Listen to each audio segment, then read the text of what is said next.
economy parking, and Kiss and Fly Lot. The trains will make it simple and fast to get to your LAX destination in 10 minutes or less, and trains depart every 2 minutes beginning in early 2026. Learn more at lawa.org/ESPN.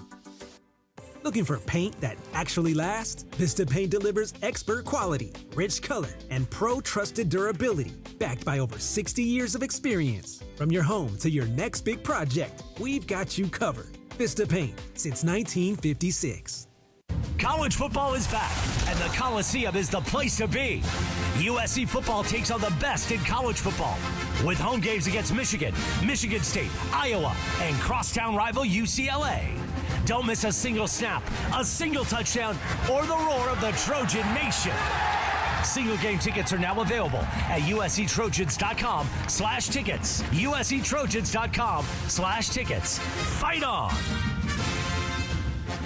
Caffeine doesn't have to be bitter or boring anymore. 5-Hour Energy shots are bringing the flavor and energy. One of my personal favorites, strawberry banana. It's giving smoothie vibes in a compact caffeinated shot. Whether you like your energy sour, fruity, or tropical, with 17 flavors, there's something for everyone. And yeah, it's got as much caffeine as a 12-ounce cup of coffee, but with zero sugar and no crash. Big flavor, tiny bottle, tasty caffeine done right. You can grab yours in-store or hit up 5hourenergy.com or order on Amazon today.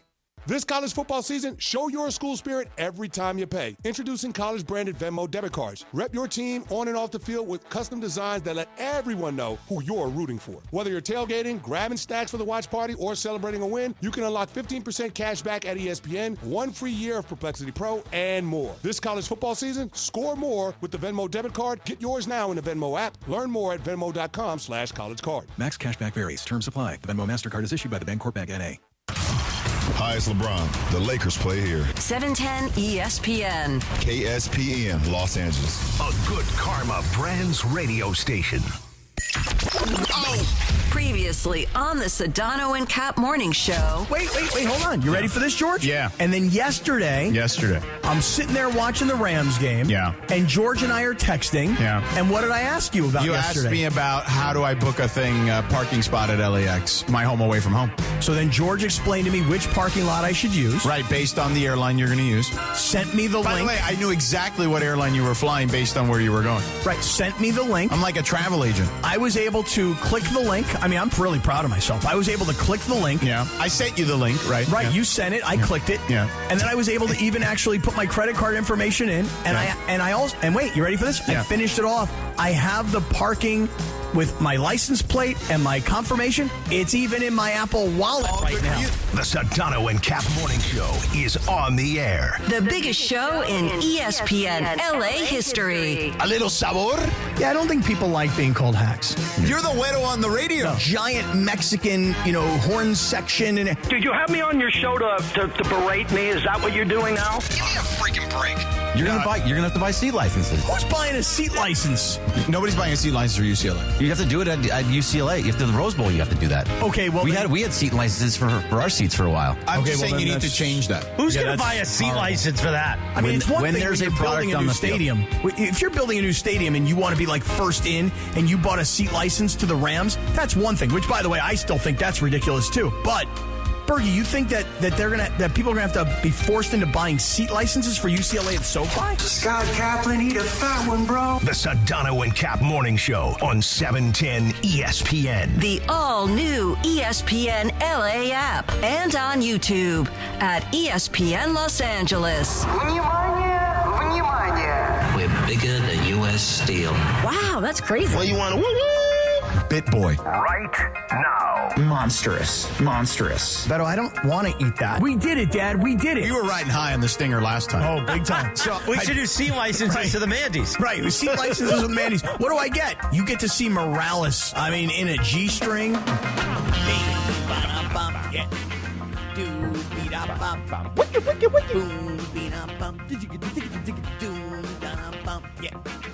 7:02 here on the Sedano and Kap morning show. You can open your ears now for great sports. Oh, no, he does that with Mason in Ireland when we were in the afternoon. Sorry. Wasn't during Unsportsmanlike. Oh, He would never do that to Evan Cohen. You say, smile. It's a Tuesday. Sucker. Smile. It's Smile. a Tuesday, sucker. Right, I'm about to say everything mean and nasty as I can, but you smile. No, it's good. You should smile. Me, I'm going to be mean and nasty. Wait, you gotta have my quack quack up. Why is my quack quack not up? Did you see him early? He's already posted this morning on Twitter about the fact, I've gotten him completely addicted now to Skechers shoes. He won't wear anything other than Skechers now. They are, by the way, the most comfortable shoes. Not an endorsement. And he now has got himself some brand new Skechers golf shoes just in time for today's Veterans Day golf tournament, which, by the way, for all who are celebrating, whether you yourself are a veteran or you have family members that served, hope you're going to make sure you put in a little bit of time today as to what Veterans Day means to you. Thank you for serving. Thank you. Thanks for all you do. I know. My dad already hit me up this morning. They've got a big event this morning down in the clubhouse, darling, at Boca del Vista Phase 4. Yeah. They honor all the veterans, and my father always, he gets a lot of pride in that. They got a picture of him from when he was back in the Air Force, back in the late 60s, early 70s, and they celebrate him, and he feels good about it. Tell him to roll by Starbucks. You get a free coffee if you're in the military or a military spouse. Oh, really? Is this active duty or is this veterans I don't know. as well? I think it's just as long as you have a military ID. Okay. All right. It's an Eminence front. It's a put. By the way, George, I heard the Open this morning. We're funny. We are funny. We're funny guys. I didn't even realize how funny it was yesterday just telling the story about you helping me figure out my parking at LAX. Pretty funny. Yeah. Getting ready Cappy, to roll. Yeah. You know what was also funny? Tell me. The end of that Monday Night Football game yesterday. What was that? Ridiculous. Yo, what was Nick Sirianni thinking at the end of that game? I was like, wait, what? You're throwing it deep down the field with 27 seconds on fourth down? What are you thinking there? Can we play? Why aren't you punting? Can we play the radio call because Merrill Reese was so bewildered he didn't know what to do with please, himself. yeah. And poor Merrill Reese. he's up in age these days. You know what I mean? So. Okay. Merrill Reese is definitely sharing the same bag of Werther's Originals with Pete Carroll. Merrill, probably a couple bags ahead of Pete. He might be a few bags deep. You might be right. So yeah, I'd like to hear what Merrill Reese had to say last night. And Hurts is in the gun with Barkley to his left. Let's see what they do. Hurts is going to throw. He is going to float it for A.J. Brown, and it is incomplete with 27 seconds to go. Boy, Mike, I don't know about that. I don't know about that one. Boy, I kind of think a punt might have been in order. I don't know. I don't know about that. Might have been in order. Yeah, I don't get it at all. It was what are we doing here? I literally, I know we made the joke about the Broncos punter, right? Allegedly betting on games or whatever. Mm-hmm. I was I texted the group text. Did Nick Sirianni bet against his team? What is he doing here? Yeah, or maybe because it was a pick'em game. So he had a 3-point lead. So it wasn't like he, unless he teased it to where it was like a 7-point win. But isn't it weird, though? Can I just point this out? Isn't it weird how now, with the NBA gambling scandal that, we kind of talked about, and now with baseball, with these Cleveland Guardian pitcher guys, that you brought up, what's the Denver Bronco punter doing? He must have a bet on the game. You look at Nick Sirianni last night, it's a pick'em game. Philadelphia in a very low-scoring game where Green Bay's offense hasn't shown much life at all. You've got a 10-7 lead with 30 seconds to go. And if this were the middle of the game, you might consider going for it. But why would you not punt the ball and pin them down? And even if worse, it became a touchback, the ball's at the 20-yard line and you just picked up 25 yards. So now they've got to go 80 rather than 55. I don't know about that. I don't know about that. Yeah, it really made no sense. I get it. You know what I'm saying? You're on their side of the field. You're no man's land. Sure, in a normal situation, especially if you're down, of course you go there. But you're up, and there's only 27 seconds. What are we doing there? That is bastardizing basically the way that you would handle that situation normally in, I don't know, the thick of the game. That's not certainly the way you would handle it with a lead with 27 seconds to go. Those aren't the same situations. Right, and here's the other part of it. What are you trying to accomplish? Are you trying to pick up the first down and end the game? Or are you trying run it to... then. I know it was a long way to go, but at least if you run it, you're running clock. Well, right, but the other part of it is, again, if your goal is just first down, that's all. Hey, listen, it's 4th and 6. Then why throw it all the way to the end zone, basically? That's my question. That's exactly my question. Now, you might say, well, I was hoping for a pass interference. Well, hope? Really? You're hoping for pass interference? That's your strategy here is I'm hoping for pass interference? Or... well, I'm hoping to score a touchdown. Okay, well, is it a high percentage play? It made very little sense. And the interesting part is how now I think, George, Bergie, you tell me if you think so as well. I think we're all becoming jaded now that when we see something that looks fishy. No, I know, but it's a joke. Like I wasn't really I didn't really think. Oh no. I think you actually thought he was betting. No. I'm not saying last night, but like the thing about the punter with the Broncos. You just, or I'll give you an example. I think it was 2 weeks ago. Ladd McConkey from the Chargers had a ball hit him right in the hands. And I'm like, that's a ball he catches 9.9 out of 10 times. So my point is only this. It's in the back of my mind. That's all.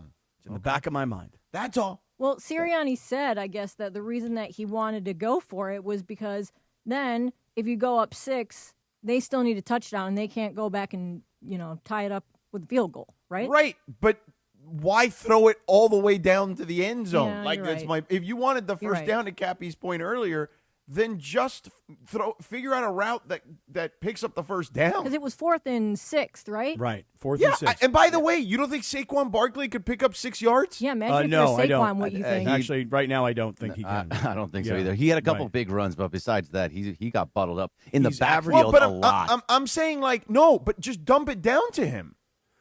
I mean, the bottom line is that if you're trying to pick up a first down, throwing the ball deep down the field was not the high percentage play. I think that's the point you're trying to make. If the Packers had what? They had one timeout, right? At that point, I'm not even sure they had any. I don't think they had any. Right? So run the ball. Right. There was 27 seconds left. Yeah. They can't get on the field. Yes, even on the turnover of downs. By the time the clock stops, they're going to have 20 seconds. Like it couldn't be any worse than what you did. Like honestly, even that scenario, if you don't pick up the 4th down on a run play, you've at least taken 6-7 seconds off the clock. Where was Big Dom to advise Nick Sirianni? I mean, Big Dom was standing there. I mean, he was right next to him. Hey, Big Dom, you got anything to say to the coach? You punt it there every time. Like yes, I know you're in any other time in the game, you're probably not punting it there, but there you're punting. With a 3-point lead on 4th and 6 against an offense that has shown no threat virtually the entire game. 0. You try and pin them down and make them go 95 yards. If worse comes to worse and you get a touchback and you force them to go 80 yards, even forget about the touchdown. Even if they have to go 60 yards just to get into field goal range, you punt the ball. Right. That's either a coach who just didn't understand the circumstances at the time and the speed of the game got to him and he couldn't think things through, or it's a lack of his staff saying, hey, Nick, hold on a second here, coach. We got to punt this ball. I mean, there's just something happened along the way. Unless we're just missing the whole thing and Sirianni is just a gambler and a risk taker and was going for the throat. But I don't know, man. Just conventional wisdom says you punt that ball 99.9% of the time, and that was not the 0.1% time. Yeah. Did that math make sense? I don't even know if that math makes sense. Probably. Ain't mathin'. I mean, Lindsay was in my ear, so I really couldn't hear what you were saying because. Yeah. but I'll just say, yeah, Cappy, sure, why not? I don't know about that. Yeah, I don't know. Actually, you know what? I'm going to side with Merrill Reese on that one, even on you. So if you have 99.9%, but then you say there's 0.1% of a time, is it 0.1 or is it Oh, geez, I don't know. You're confusing me. I know. Well, you know what, I don't Cappy? know about that. You know what we can do? We can talk about PrizePicks, because if you want sports action in the state of California, that's the place to be. PrizePicks. Download the PrizePicks app. Use the promo code Cappy, K-A-P-P-Y. Your first $5 lineup gets you a $50 lineup bonus. And it's very simple to play PrizePicks. Even Nick Sirianni could probably do it. It's more I don't or know less. About Yeah. And for example, with basketball, points, rebounds, and assists, more or less. That's it. It's that simple. You bundle a couple together, you can win cold, hard cash. Take that, Italian stallion. Cappy's up your you-know-what. You know it. Hey, I've decided that I used to play during the baseball season. I would play Ohtani for a home run every single day. Yeah. And really... Shohei Ohtani. If he was able to get to, say, let's just call the number 50 home runs, then every third day you'd hit one. And it was worth the play. What I'm going to do now is I'm going to start playing Luka Doncic for points, rebounds, and assists. So last night, 38 points, 6 rebounds, 7 assists. So we're talking like 45-ish. So anywhere in that neighborhood of 45, I'm always going to play more on Luka. I last night couldn't play Austin Reeves. I think his more or less number was like 24.5 points, and I didn't want to play him at less. He had 24 because I want to root for Austin Reeves to have more than 24 points. But you got to be careful when you're playing because you really do want to try and find at least one less because our nature is to root for guys to get more. So here's what you want to do. Download the PrizePicks app. Use the code CAPPY, K-A-P-P-Y. Make your first $5 lineup. Get $50 in free lineups thereafter. Make sure you follow me. It's not Cappy. It's at Scott Kaplan on PrizePicks. Make sure you follow me. I'll follow you back. This way you can see my PrizePicks. I can see your PrizePicks. And we can win together on PrizePicks. PrizePicks. It's good to be right. Sure is. Damn good to be right. Okay. Meanwhile, it's 7:14 in the morning. Meanwhile. Yes. It's time to listen to the Morning Man, Evan Cohen from Unsportsmanlike, joining us now here on Sedano and Cap. Oh, he hung up. That's what would happen. He told me, he said, can you call me right back? I think he's in the bathroom. That's what would happen. He's pooping? It was echoey. Oh, really? That's what my guess, you know? Or he might be going down like the stairwell. Oh, that's true. That's true. I was saying maybe he has a Cappy problem, you know? Forgot his extra underpants. Could be the morning scraper, though. You know, That's that's true. right around that time. True. I'm 3 deep already this morning. 3 deep already? I'm 3 deep already. Yeah, Wait, 3 deep. In the already this It's morning? 7:15. Yeah, I don't know about that. No, I woke up at 5 and hit my first one, you know, and then went back and got into bed for a couple more minutes. And then, the text started flying. And then round 2 happened. And then after an athletic greens and a sip of coffee, then round 3. And I can pretty much tell that I'm kind of getting into the end of the road. You know what I mean? You're bubble gutting right now. Yeah, so All I'm right. like, I'm Getting to the end of the road? Like I'm Boys getting- to Men? Right. To Although the we've end of the road. come Right. To the end of the world. Okay, I'm going to call Right. Evan 3 now. deep. 3 deep. Wow, Cappy. Yeah. That's Pretty impressive, right? honestly. Yeah. Pretty good. One sip of coffee is all that it takes with the Well, athletic greens. The you know athletic what it- greens with the 1 sip of coffee. You know what it is, Bergie? I don't even usually need the sip of coffee. It's the smell of the coffee. Once I smell the coffee, I'm like, I got to go. I mean, that's pretty regular. I'm actually impressed. Regularity is a nice thing to have in your Very life. much so. Very You know? much so. Yeah. Yeah, I like it. First thing It's I do good. every morning. Oh, really? Yep, every morning. First thing. First thing. Wake up, immediate. Wow. It's impressive. It really is. I'm impressed with your regularity. regularity, Like you just say. like you're impressed with my regularity. You're impressed with Sedano's prostate. We're impressed with each other's regularity. Right. It's very good. That's funny. It's very, very good. It's a nice Anyway. thing to have. Anyway, Really by is. the way, we do get to the Lakers at some point. They beat the Hornets, which they should beat the Hornets. Even LaMelo course. wasn't playing. Luka in that dunked. game. We got a Luka dunk. Luka did dunk. Yes, Luka did dunk. Hell yeah. By the way, Meanwhile. hold on. I haven't heard from the Mongrels about DeAndre Ayton the last 2 games, though. I just was Oh, wondering. you want to taunt the mongrels, do you? I'm just saying. You they, want to you know, taunt them. they were real big. After San Antonio, the last 2 games not so big. You know, especially that Atlanta game. Woo! Well, I mean, hold on a second. Was DeAndre Ayton the only one who didn't play well against Atlanta? But there was some. Let's just say there was a lot of chatter about his lack of desire in that game. Well, I saw a little bit of that last night. There was a ball that came off the rim, and he kind of went to try and get the ball, and then it got poked away. And then rather than him hustling down to play defense, and get to the other end, he just kind of stood there and pouted like hands up in the air, like, oh, man, I didn't get – All I'll say is this. Look what you've done to me, Mongrels. I literally like this guy. I No, you like don't. him. I have You don't like no, I him. And have. now you're No, you rooting don't. against And him. now, You don't like him. you're making me like nitpick him in a way that, well, is exactly how I expected the season to go. More than, No. but this is playing out exactly like I told the Mongrels. He's gonna have one monster game. He's gonna have a couple decent ones, and then he's gonna have a dog game.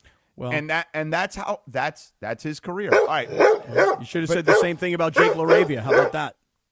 Jake wasn't all that great. No, I'm saying you should say the same thing about Jake LaRavia. I mean, that guy last night. Jake should stop LaRavia shooting. is just who Jake LaRavia is. Like he's, you're paying. You're not expecting Jake LaRavia to be like the guy who goes 9 of 10 every time. Like no, that's not but who he is. his shooting last night, I was like, bro, will you please stop shooting? Just stop. Tonight's not your night, dog. Now, is the Morning Dan from Unsportsmanlike ready to join Sedano and Cap today? He is. All right. Let's welcome in the great Evan Cohen. Something feels different about the show today. It feels like you guys are just happier, better. I don't know. I can't put my finger on what is going on here. It feels like there's just something positive today about the show. Well, that's just it. You just hit it. The word is positivity. Positivity is the key word this morning, Evan Cohen, because oftentimes there is a force of nature that adds a level of negativity and nastiness and mean-spiritedness. And I want to go to war with everybody, and I destroy everybody, and I win everything. Now you're piling on. The funniest thing was as we did, I was trying to do my impersonation of him. The guys all said, "Oh, don't forget, smile. It's Tuesday." And then Cappy added, "Yes, as I try to be mean-spirited the rest of the day, you smile." Yeah, you guys all smile. Me, I'm going to just be as nasty and as mean as I can be. And you're a hack too. That's got to throw in that also. I got to also insult you by calling you names. This intro feels gutless, if we're going to be honest. Yes, there you go. All right, Evan. Speaking of gutless, or I don't know. I don't even know if we can call it gutless. Gutful, nonsensical. I don't know. What in God's green earth was Nick Sirianni thinking at the end of that game yesterday?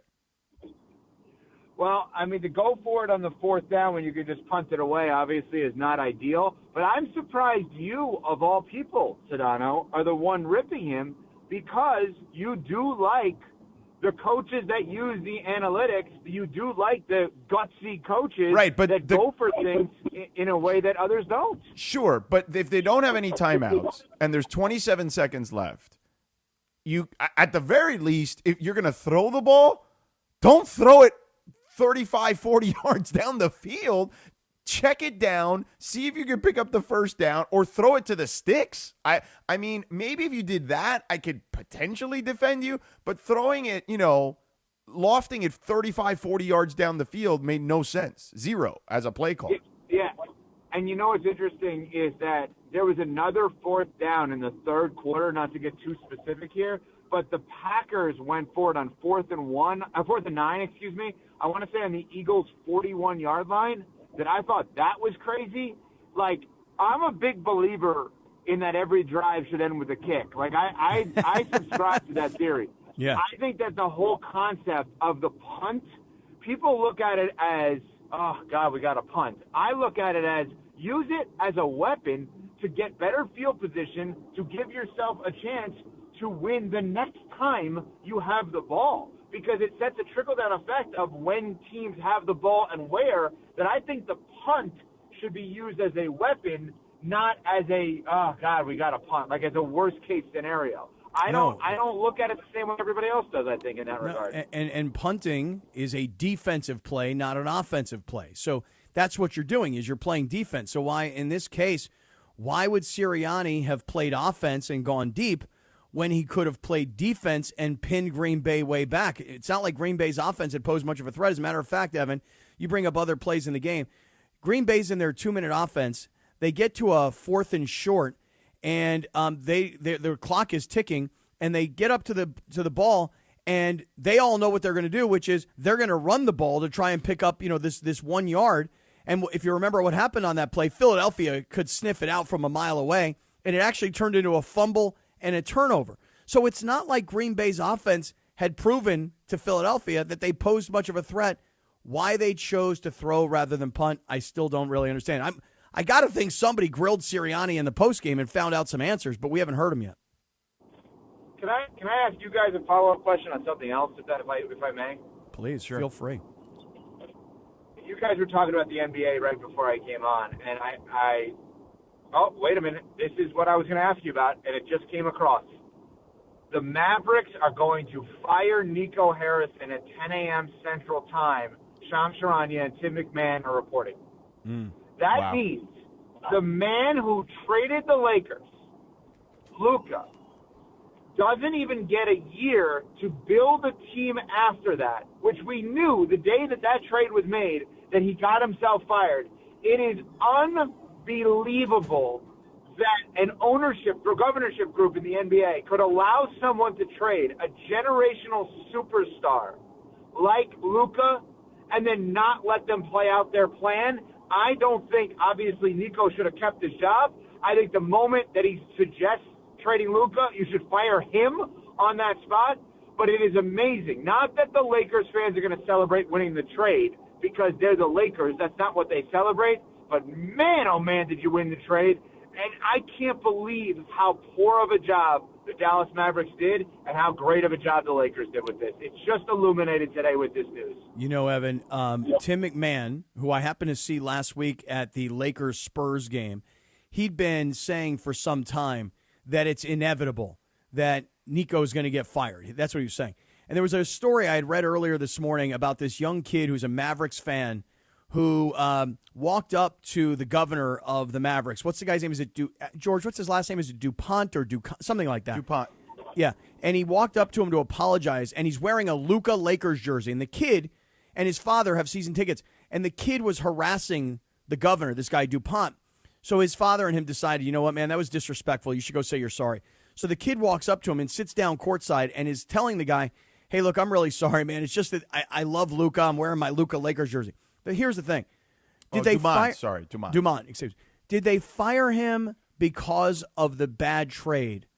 Or did they fire him because of the bad publicity? No. They fired him because of multiple reasons. They fired him because he survived somehow because they got the first pick in the draft. Mm-hmm. That extended him for a little while. But then what's happened is they've had such a terrible start to the season. And look, it's not necessarily anyone's fault. I mean, Kyrie is hurt. Anthony Davis is hurt. Anthony Davis again. Although you could make the case, hey, you traded for Anthony Davis because you thought he was the guy, and he's always hurt. And, yeah, he's hurt again. Yeah. And then so that led to his firing. Their tough start because of his decision to trade Luka for Anthony Davis. But, George, here's the thing. Every single game, Mavericks fans show up. And they said when it happened, they were committed to getting him fired. Well, so and their sellout streak stopped. So right, and the fans all scream, "Fire Nico, fire Nico!" And so the thing is that the organization is like having him as our general manager after this disaster of a move. Well, look, and having the fan base so angry, yeah, we got to get rid of the guy. I'll say this. Let me tell you something. If you're Patrick Dumont, and I've met the man. Okay, he seems lovely. Oh, really? But what I would say is this. You didn't think that trading Luka would be a bad idea? Like, you didn't think this backlash would happen? Like, you should fire yourself. Well, you know what, George? You got to understand. His answer would be, well, I don't know anything about basketball. It's just that my mother-in-law bought the team, and she told me I had to be the governor. I don't know anything about basketball. Well, that's your fault. Yeah, but guys, this would be equivalent. Now, accomplishment not the same. But it would be equivalent to the Dodgers trading Ohtani and not realizing the fans wouldn't be happy about that. Right. I mean, like, what? Yeah. Like, you like, this is a generational, once in a lifetime. And by the way, it's also, you know what it actually is? I shouldn't even say that.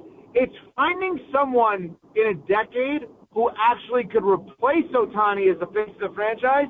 And that guy being as good as Ohtani as trading him. Because it's really, the Dirk handoff to Luka. And they traded him.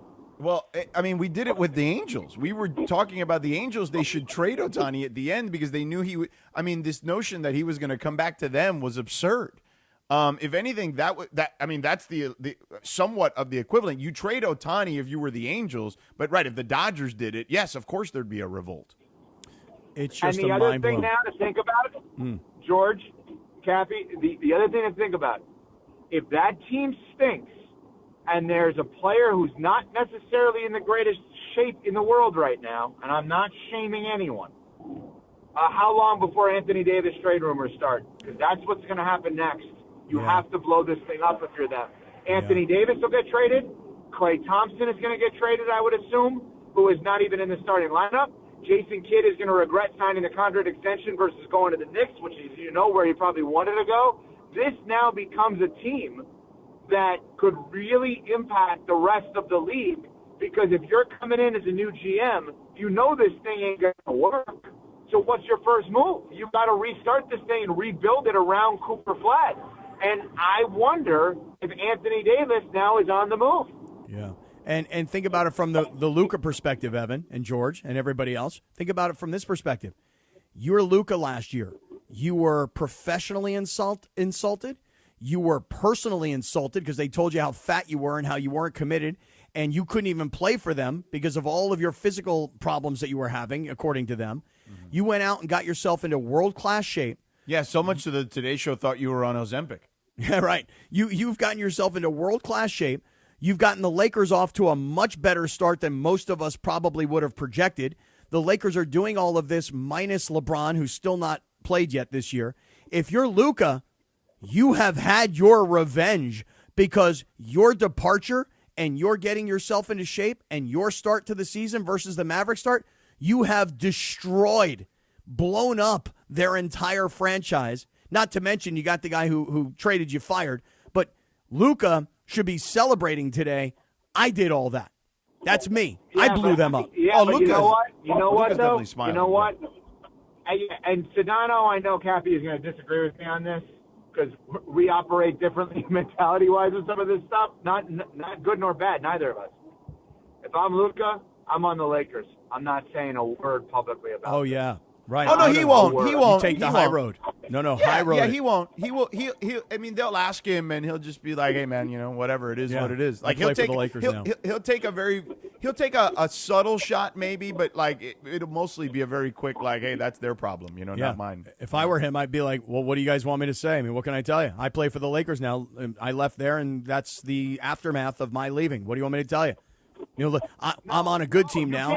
I left them. You can't say that. No, I know you can't, but I know. But he should. The right thing to do is to high road it, and I am sure that he's got the proper PR people around him to tell him, dude, don't even say a word. Because honestly, the less you say, the better it is. Well, no, the move. You know what the move is today? Let me hear. You know what the move is? I actually think this is a good move. Tell me the move. Here we go. Let me hear it. The move is J.J. Redick take a shot at the Mavericks. Because then it's like, hey, Luka, look at me. Forget the fact that I was brought here because of LeBron. He's old news. I'm your guy. I'm the one who's going to say Anthony Davis, the first ballot Hall of Famer, who won a championship and should always be revered in L.A. Luka Doncic is one of the greatest players we'll ever see. I can't believe he's on our team. Thank you for giving me the opportunity to coach this man. I would never want him to play anywhere else. Yeah. Yeah, I don't think JJ's going to get involved in any of that. I don't think JJ. That's the move. Cappy, you like that. Come on now. I know George is friends with JJ. Can't do that. No, Cappy, I know. Come on. That's the move. Listen, I say high road for Luka. I say low road for JJ. And here's what else I say. Get ready for the day after Thanksgiving. Friday, November 28th, when the Lakers play against the Mavericks. Oh, man, you talk about Luka's revenge. I mean, I don't know if you saw this game last night. Luka actually decided to go dunk a ball with two hands. And who knows what Luka might do against Dallas on Friday, November 28th. This is a beautiful thing. Any chance the Lakers might want AD back? Any chance? Yeah, Lakers? I mean, what do you think? Oh, you think Dallas is going to make a trade with the Lakers again? Yeah. Hey, you guys take him. He'll be in street clothes on your bench rather than ours. Anybody? Okay, I'm going to ask you an absurd, stupid, wild one that will never happen nor could it happen. Okay. But if the Lakers could trade LeBron James for Anthony Davis right now, would they? No. Would they? No. Yeah, I'm going to have to say probably not, just because, I mean, listen, both guys are hurt now. One guy's old and kind of starting to break down, or so it seems, and the other guy's younger and always hurt. Or so it seems. Okay, now the other one on this, I alluded to it, but let me put feet to the fire. Mm. Do you guys think Anthony Davis ends this season on the Mavs? I think he's a Chicago Bull. Wow! I like it. Wow. Okay, let me ask you another one. You say Klay Thompson. Okay. Klay Thompson, where's Klay Thompson finish his season? I got a prediction. You ready for this? Yeah. Gets traded somewhere bought out, team eats the contract for next year, and he's on the Warriors by the end of the season. I like that. I was going to say he's on the Lakers by the end of the season. But the Warriors is pretty good, too. Because remember, if he gets Warriors traded, they could use some spacing. Yeah, the Warriors could use some spacing. I was thinking it's more about Megan Thee Stallion, who'd rather just go to Laker games. Hey, you got to think about that, Cappy. I think you're absolutely right. I mean, that's come part on, of the equation now. Come on, think about it a little bit. Megan Thee Stallion. Is that crossing a line though? Because let's put this in real life terms. What Cappy just did was talk about a teammate's kid's dating life. What are you talking about? We did it the whole time. Yeah. Oh, my God. I'm begging Michael Thompson. It's not the first time we've had that right. conversation. My 19-year-old daughter. We interviewed Michael about it, and he denied it at first, that lying Thompson. Yes, and now, Evan, I have to ask him. I said, you got to understand, my 19-year-old daughter desperately wants to meet Megan Thee Stallion, and she wants to come over to the house. So I'm trying to get Michael to invite Megan Thee over to the house so that I can bring Julia Thee. And we can all hang out together. That way. It's Megan Thee Stallion. Why do you? No, it is the. It is the. It's T-H-E. I believe there's two E's. I Yeah. believe there are two E's. I think it's a long Really? E. Yeah. So I'm wrong? You thought it was Megan the Stallion? Come on. Yeah, there's two E's. Yeah, Come on, what East you guys Stallion. are saying, it makes a lot more sense. And I like hip hop, and that's embarrassing. Yeah, you should be ashamed of yourself. Honestly, ashamed. Yeah. Well, and Cappy's into horses anyway. You know what I mean? They're Right, good friends, I love- stable. So she's like right up Cappy's alley in the sense that the horse. the stallion. I mean, Cappy would be intrigued already. You know what I'm going to do, George? Next time I have an opportunity to name a horse, I'm going to name the horse Megan Thee. Not the Stallion. Just Megan Thee. I like just that, Megan Cappy. Thee is going to be the name of the horse. I like it. I like it. I can't believe I got that wrong. That's horrific. You should be ashamed of yourself. Honestly, that's horrible. Horrible. Well, listen, Evan Cohen, the great Evan Cohen, our morning dad here on Unsportsmanlike. Quack, quack. On Sedano and Cat. Thank you for hanging out. Appreciate you, Ev. Much love. Hey, can we get Tim McMahon on today, like in the breaking news world? Yeah. Yes. Lindsay, do you have his number? I have it if she doesn't. We can get it. Okay. Bergie, didn't we run into Tim McMahon last week doing the Cappy Lappy? Yeah, he was at the Laker game. Yeah, he was there. Yeah. Let's just. I'm sure he's going to be highly sought after. But now's This a is good the place to time be. because I don't think First Take is going to put him on TV. So I'll send him and a text. Although he's probably taping up an emergency podcast with Windhorst, if I had to guess. But text him anyway. Hey, real quick. We're excited to announce a great partnership with our friends at Cadillac of Beverly Hills, the nicest dealership in America. Listen, we know Cadillac, but when was the last time you've driven one? Well, I've been lucky to drive 3 different ones now. First, the Vista, which is their 7-seater. My wife loves it. I mean, the technology on all these cars, regardless of which it is fantastic, which I'll get into in a second. Then I drove the Big Daddy Escalade. I mean, I felt like a celebrity driving that thing.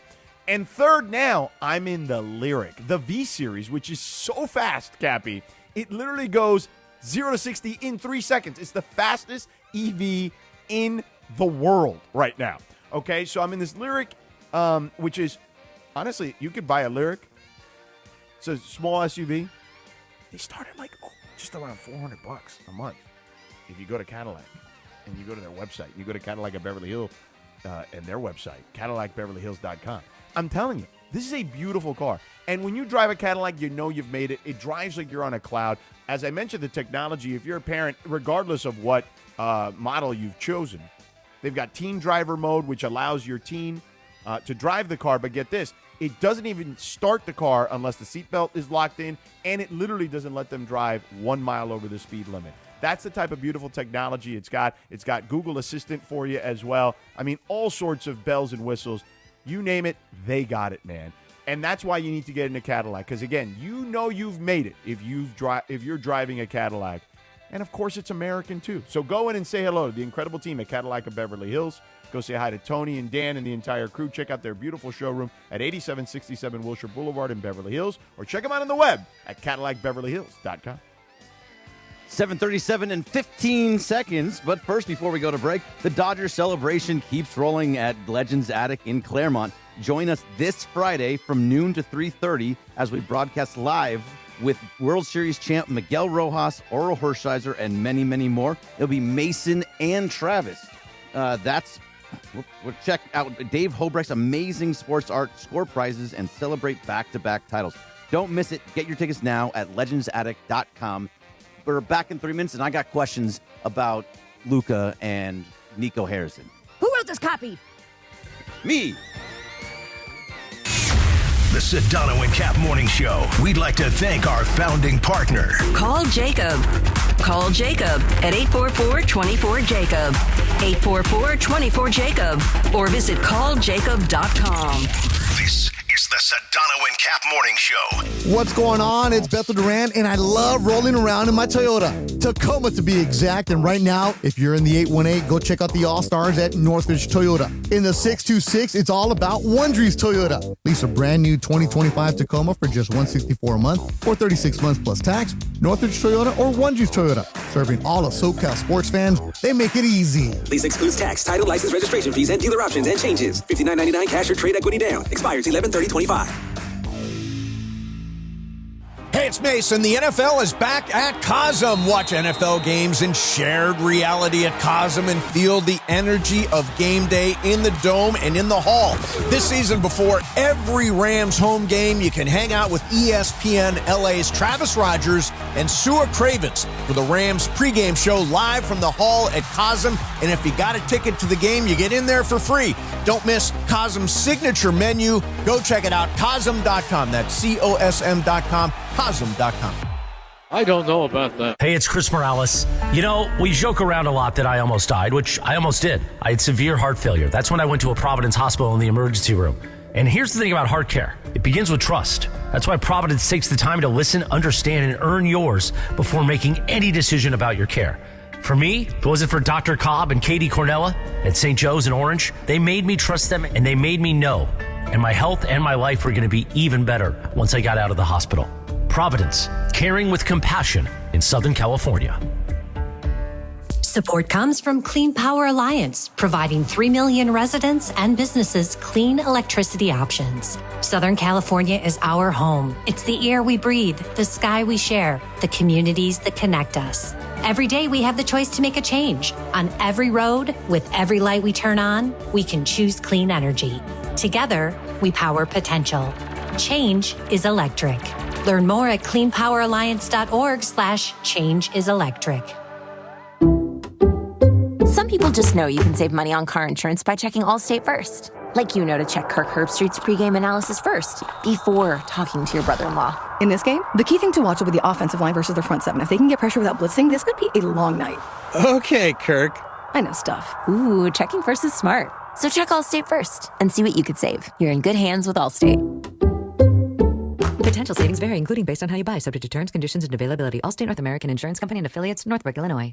Harry Douglas here. Fellas, it's time to step up your grooming game. Manscaped just leveled up with the Lawnmower 5 and the Chairman Plus, two powerhouses built for unmatched precision, comfort, and control. Whether you're cleaning up before a night out, preparing for a big meeting, or getting ready for a game day, Manscaped has the tools to help you look and feel your absolute best. These aren't just old school clippers. They're engineered for modern men who take pride in their daily routine. So upgrade your grooming gear and experience the difference. And now you can find Manscaped products at your local Walmart.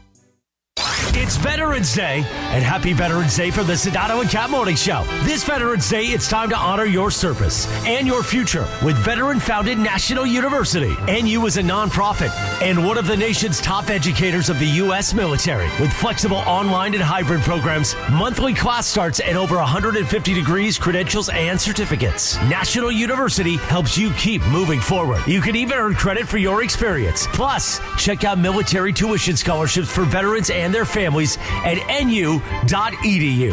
Happy Veterans Day from ESPN LA and the Sedano and Kap Morning Show.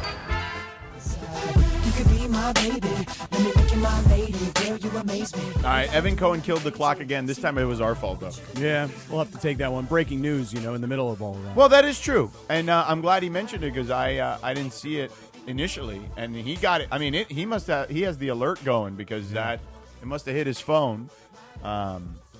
But yeah, Shams Charania breaking the story that the guy that traded Luka to the Lakers, Nico Harrison, is gone. Now, Cappy, Shams included what you mentioned, which was the interaction that Patrick Dumont, the owner of the Mavs or the governor of the Mavs, had with the fan in the Luka jersey. Yeah. I looked it up. I actually talked to that guy and his kid. Oh, yeah? When I went, I did that. Remember, I did the first national game there after the right. trade. And I talked to a bunch of fans that day. And I talked to that guy and his kid. And, yeah, they were devastated. Like, it was crazy. So Yeah. I'm not surprised that they eventually got to Dumont. Yeah. Because So- they have good seats on the baseline. Yeah, so I read this story early this morning, and I actually was trying to figure out, gosh, it was early. Like, it was still dark out, and I may have still been in bed. This was after Scraper 1. And I was like, what the hell did I read? So there's a story this morning I had read, and this kid and his father have, like, really good season tickets to the Mavericks games. And the kid just loved Luka. So when Luka got traded, the kid, rather than, like, continuing to wear his Luka Mavericks jersey, the kid went out and bought a 77 Laker Luka jersey. So the kid is like a few rows, like 4 rows behind the Mavericks governor. And the kid is giving the guy the finger. He's screaming at him. He's cursing at him. And the kid's probably lucky that he didn't get tossed out of the game. Well, he and his dad were talking, and the kid kind of came to the realization, and the dad probably prompted it, like, that wasn't really very polite, and it was kind of like over the top, nasty, and rude. So why don't you go say something and apologize? And there's a picture of the kid, who's a young kid, I don't know how old, maybe a teenager, and the kid is wearing his Lakers Luka jersey, and he's sitting on the floor next to the governor of the Mavericks, this guy Dumont.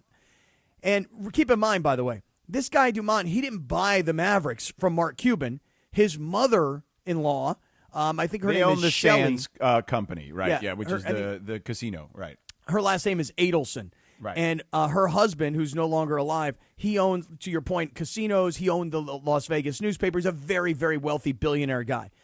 And so the kid goes and he sits down on the bench on the floor next to the guy who's a governor, and he winds up apologizing to him. Hey, look, I'm really upset about the Luka trade, and I shouldn't have said all those terrible things. I'm sorry.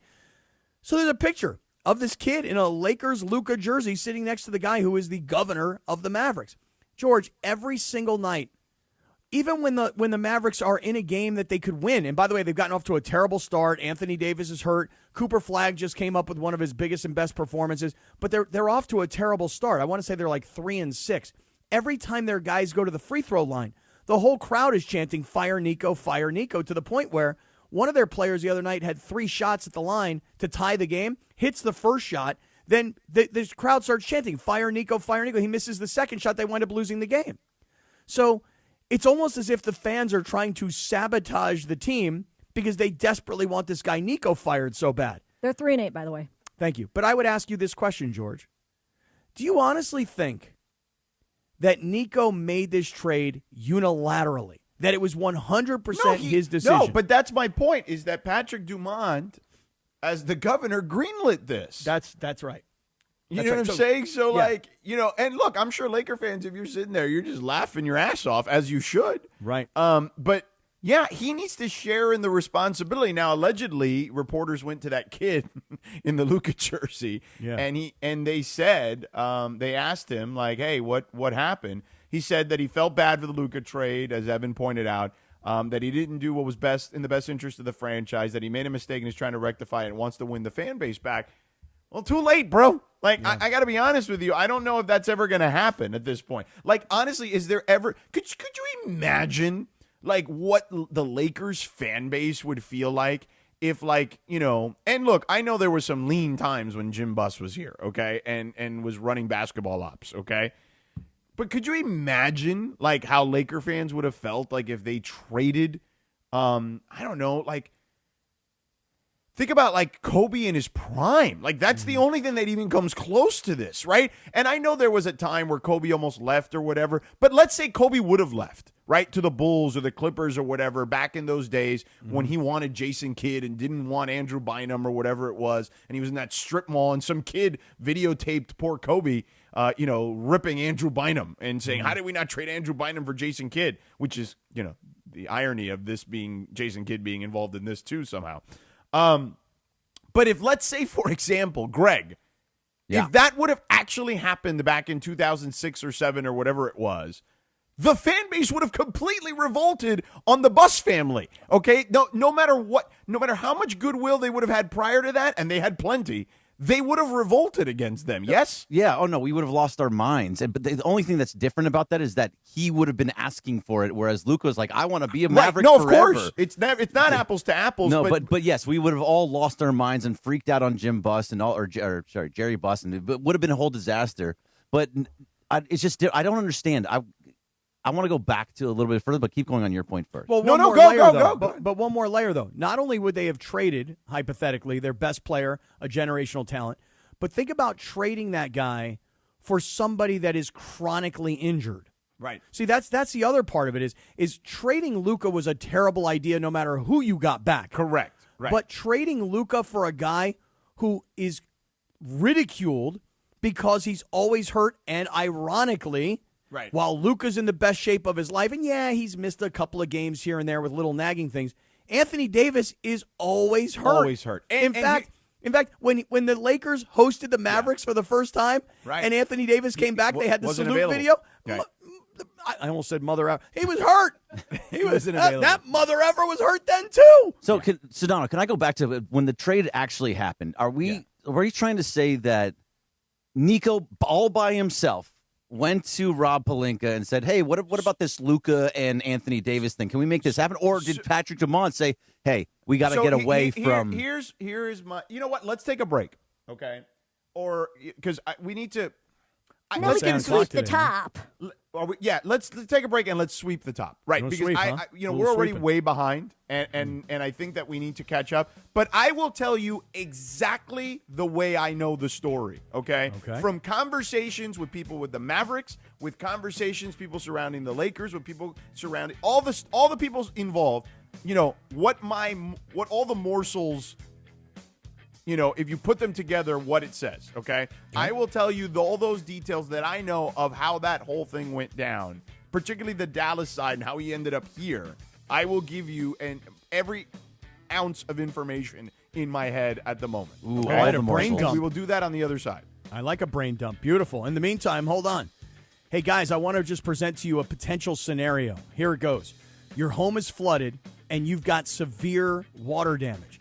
And now it feels like your homeowner's insurance company is turning on you, meaning they won't approve replacement living arrangements for you and your family. You got kids, you got to get them into school, and you don't have a place to live, and your adjuster just absolutely ghosts you. And you're like, where is this person?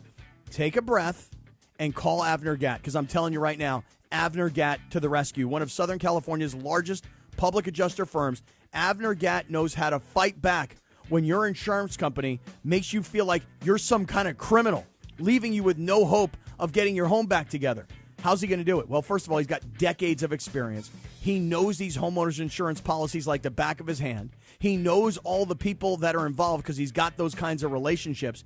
And I'm telling you right now that when you call Avner and his family, they take your call personally, okay? You're going to call, you're going to get a hold of Avner and his family.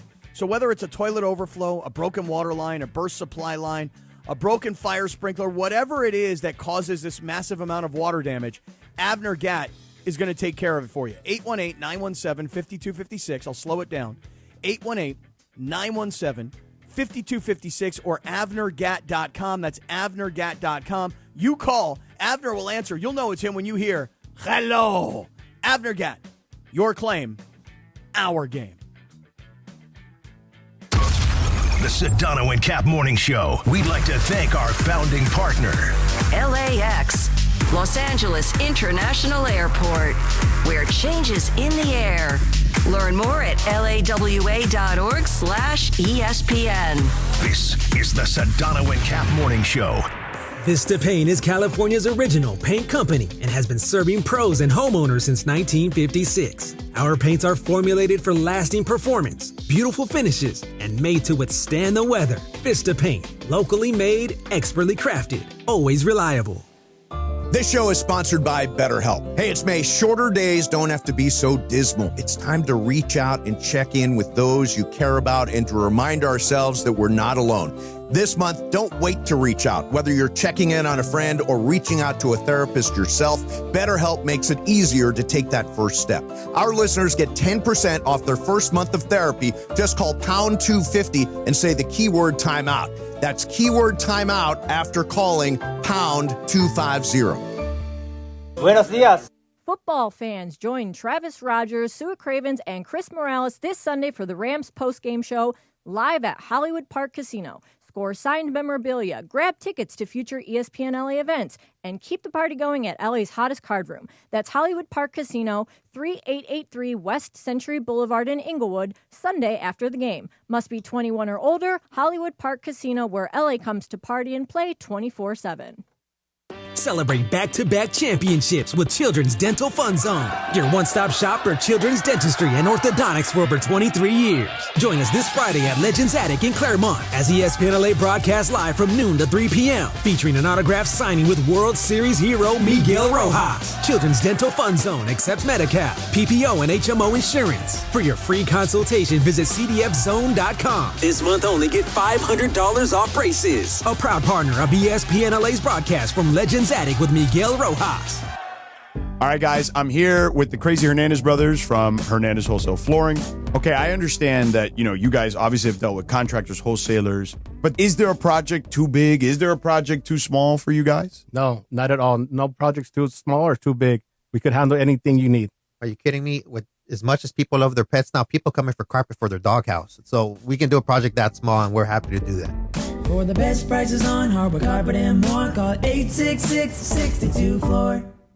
We all hear the radio ads about the IRS. They tell you to be afraid, to be scared, and they try to frighten you into calling. I'm not here to do that. Tax Relief Advocates is different. TRA is here to tell you that if you owe money to the IRS, whether it's $5,000, $50,000, or $500,000, we have a solution. It doesn't matter if you're sitting in your car, at work, or with your kids. No matter where you are, call now. 800-575-6759. Don't lose hope. TRA can eliminate or reduce what you owe to the IRS. Generous programs are now available that can give you a fresh start. Our passion is taxes and helping individuals fix their IRS problems. We have over 1,000 5-star reviews on Google and an A+ with the Better Business Bureau. You don't need to be afraid of the IRS any longer. End your tax nightmare today by visiting us online at TRA.com or call 800-575-6759. That's 800-575-6759. Tax Relief Advocates. Real solutions for real people.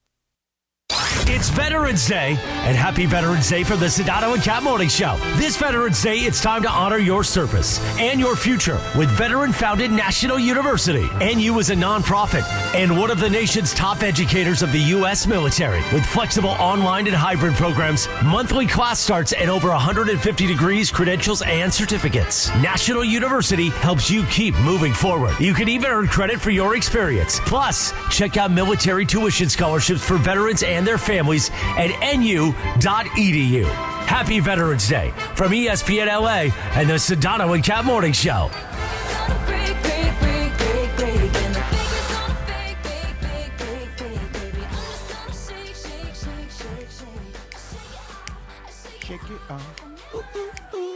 All right, 2014, number one hit.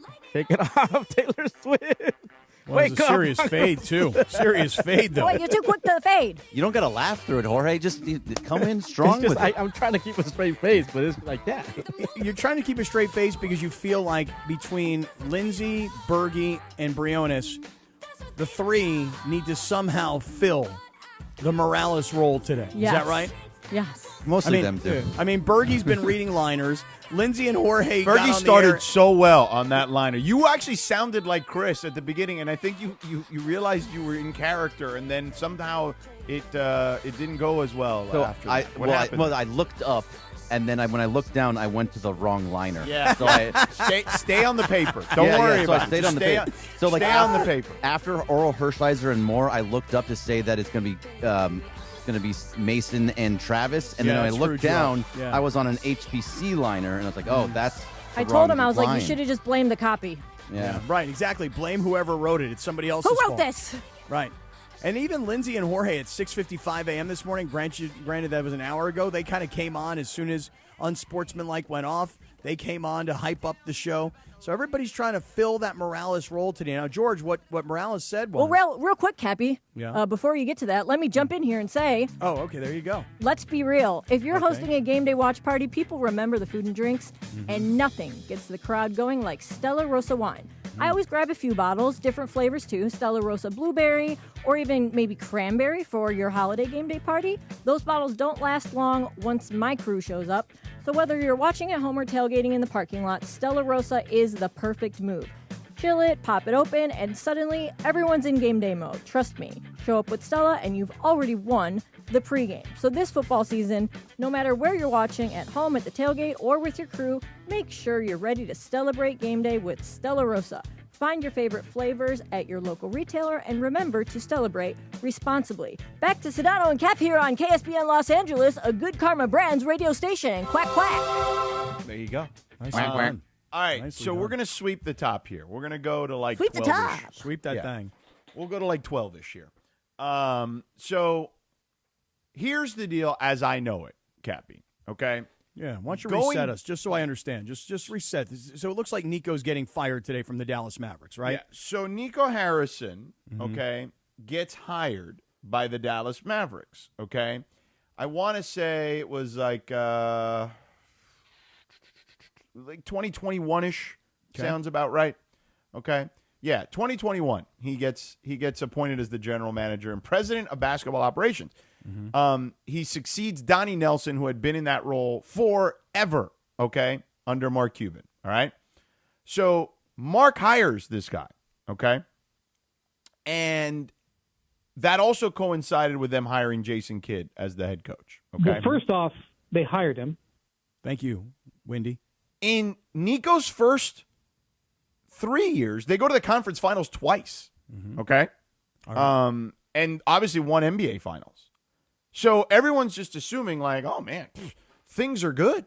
Now, what I would tell you is behind the scenes, they were not thrilled, and Nico was at the head of this particular charge about Luka's.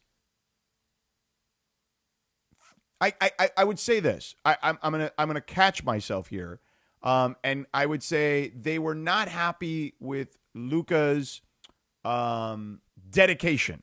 Okay, to I'm gonna ask you questions along the way.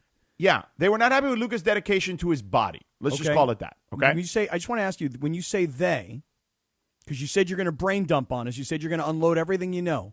Right. When you say they, beyond Nico. Oh, I would say a lot of people in the organization. It wasn't just Nico at this point. Okay. Okay, got it. They were all wondering, like, man, what would he be if he was like really in shape? Like they'd all have that kind of conversation. Right. But And the timeline guy, that for me, George. When is that? Give I me mean, the this timeline. is very early on in 2021. Okay, like the got it. 21-22 season. Okay, keep rolling. Yep.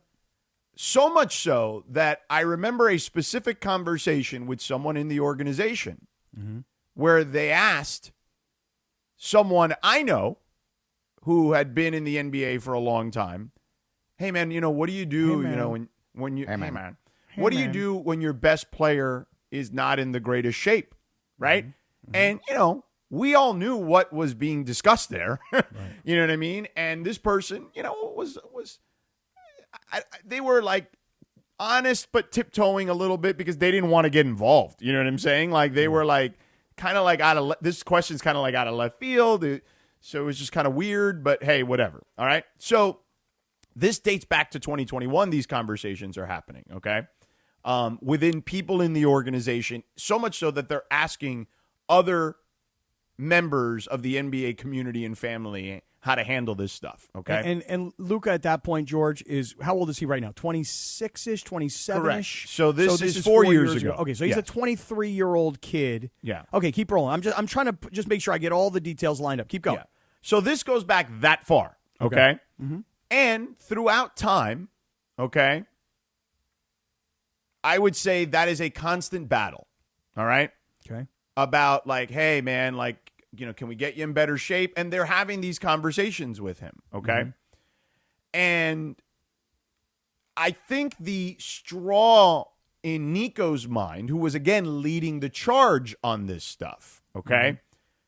The straw that broke the camel's back was after the NBA Finals appearance against the Celtics, okay? Mm-hmm. Where it was said to me by someone in the organization that they were hoping that that would be the impetus to really drive Luka to get in the shape they were hoping he would get into. What would be the impetus? That they got to the finals. Mm-hmm. That they would, and they lost, right? Mm-hmm. So I remember specifically having this conversation with a member of the Dallas Mavericks organization, and I'll let you figure it out who it is, okay? Doesn't seem to be that difficult, frankly. Okay? Correct. Probably not. Somebody who talks a lot. But this person Mm-hmm. said to me, you know, I was around Kobe when he lost to the Celtics, okay? And I remember that when they were playing the song, when the Celtics won the championship, whatever song they were playing Mm-hmm. in the arena, Kobe literally would use that song in his workouts every day. Yeah. Every day thereafter until he won the championship, okay? And he's like, this person said that to me. This person also said to me, I was around LeBron when he lost to Dallas, okay, in 2011. And he went into a deep funk of reflection. And LeBron has talked about this. Like, he literally didn't leave his house for like 2 weeks, okay? And then what did he do? He went into the lab. He met with Akeem. He started working on his post game because he was ridiculed about his post game. And he came out and became one of the better post players in the sport after that. He's like, so we were hoping that that would be the impetus to take Luka to the next level. And then he came back in the same shape, arguably in worse shape than he did the prior season. And that's kind of when we knew, like, hey, maybe this isn't going to work. And that's when the conversations began. So that's the first part. I'll get to the Lakers part after if you have any questions. Well, let me not so much questions, but let me just say this. So first and foremost, you have a young kid in Luka who is already a professional as a teenager in Europe. And when he comes to the NBA, would you say that he was instantly successful? Yes. Would you say that he was instantly a top, call it 10 player in the NBA? Not instantly, but yes. He by becomes the very time quickly, yes. By the time we're talking about, he's a top 10 player, right? Yes. He's already been to an NBA Finals, right? Yes. Okay, so everybody stop for a second and think to yourself. You're 23 years old. You've been a pro for, like, honestly, like almost, like 5 or 6 years going back to your European days. You're a pro. You're getting paid. You're a great player. You come to the NBA. You're already a player that can help take a team to a finals. So as a kid, you're getting by on what? On your elite skill. You're getting by on your God-given talents, the effort that it has taken to get to this elite skill. You're making a lot of money. You're famous. You're seeing success. And guess what? You're doing it, and you're not in the best shape of your life. Pictures of you drinking beer at restaurants afterwards. Yeah, I mean, this is the life you're living. Hey, they brought me over here to the United States. They paid me a lot of money. I'm famous. I'm great. And you know what? We're successful. We haven't won a championship yet, but I'm also 23 years old. So, again, I would just say this, that it's kind of hard to find, that LeBron moment you're talking about when he doesn't win the finals and he hibernates for 2 weeks. It's hard to find that Kobe moment when he's listening to the Celtics playing their championship theme. It's hard to ask a 23-year-old kid to all of a sudden embody that mentality. And by the way, one other layer to this, we've all ridiculed Giannis years ago when somebody asked him about getting knocked out, and he said, that's not failure. Just because we didn't win the championship doesn't mean that it's failure. It's not a failure, Eric. Yes. You're talking about two guys in Kobe Bryant and LeBron James. These are American-born players, and winning an NBA championship is the biggest, most important thing in their lives. And now you're taking a Euro player and you're bringing him to America, and you're seeing great skill, but you may not see the similar desire necessarily at the moment. Because, George, I'll stop right here. Because as you progress the story, how does Luka become what he is today? It wasn't because of what you're saying the Mavericks were complaining about back then. It was because they traded him. It took a moment. Exactly right. It took a moment, the trade. I'll just get there now then. It took the trade and the personal and professional insults to turn him into what we're seeing now, which is what they wanted him to be back then. Correct. And the Lakers are going to bear that fruit because of what transpired. Yes. Correct.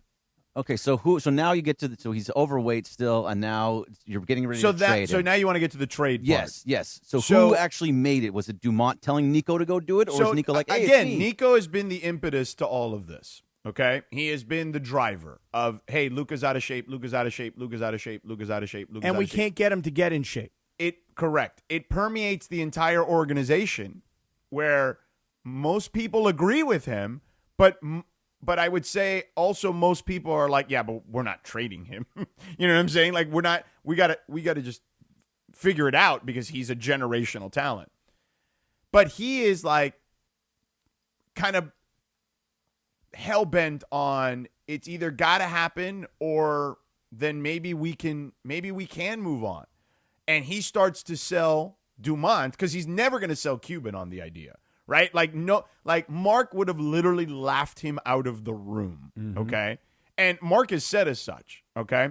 But Mark actually knew some basketball to his credit. Yeah. Over time, for sure. And I like Mark a lot. Like, so yeah. But Mark also understood business, in a the business of basketball at the very least, he understood it. I would say arguably as well as anyone. Cappy. Right. Because trading Luka was not just a basketball issue. It was a business issue, to your point. Keep rolling. Correct. So when, the change of ownership happens, now Nico has a new audience, right? And an audience that's not as well-versed in, forget about basketball, just the business of basketball, right? Or the business of sports. This is a ownership group that, as you've detailed earlier, is a casino group. It's black, it's white, it's profit, it's not profit, right? And they're selling him on this idea, the very much, it's spots and dots, black and white, right? Profit or not profit. There's this guy. Yes, he's incredibly talented, but we can't get him to be in shape for us to take the next step. And now we're going to have to pay him nearly $400 million. Are you going to be willing to do that? Again, these are people who look at spreadsheets all day, right? From a casino. And he convinces them that this is what is in the best interest of the organization. This person, as naive as they are, goes along with it. And by the way, I am not absolving them. If, as a matter of fact, I feel like they deserve as much, if not greater blame, because at some point you have to think to yourself, wait, my best asset, even if you're just thinking them as assets, my best asset, I'm going to trade them for what? Yes, you just said that's important, George. Hold on right there. I'm going to trade my best asset, and what am I getting in return? Right. So what I'm getting in return is a guy who's an asset who's chronically injured, as we've documented, number one. And number two, what am I bringing into my locker room? In other words, am I getting somebody who's going to help me take over this team, somebody who's going to lead this team? Well, if you were paying attention to what was going on with the Lakers, the one thing you knew about the asset, we'll call him by his name at this point, Anthony Davis, you knew two things. Number one, the guy is chronically injured. Okay, that's not an opinion. That is a statistical fact on his career. That's number one. Yes. And number two, this is an opinion. He's never been and is never going to be and doesn't have the personality for number one leadership.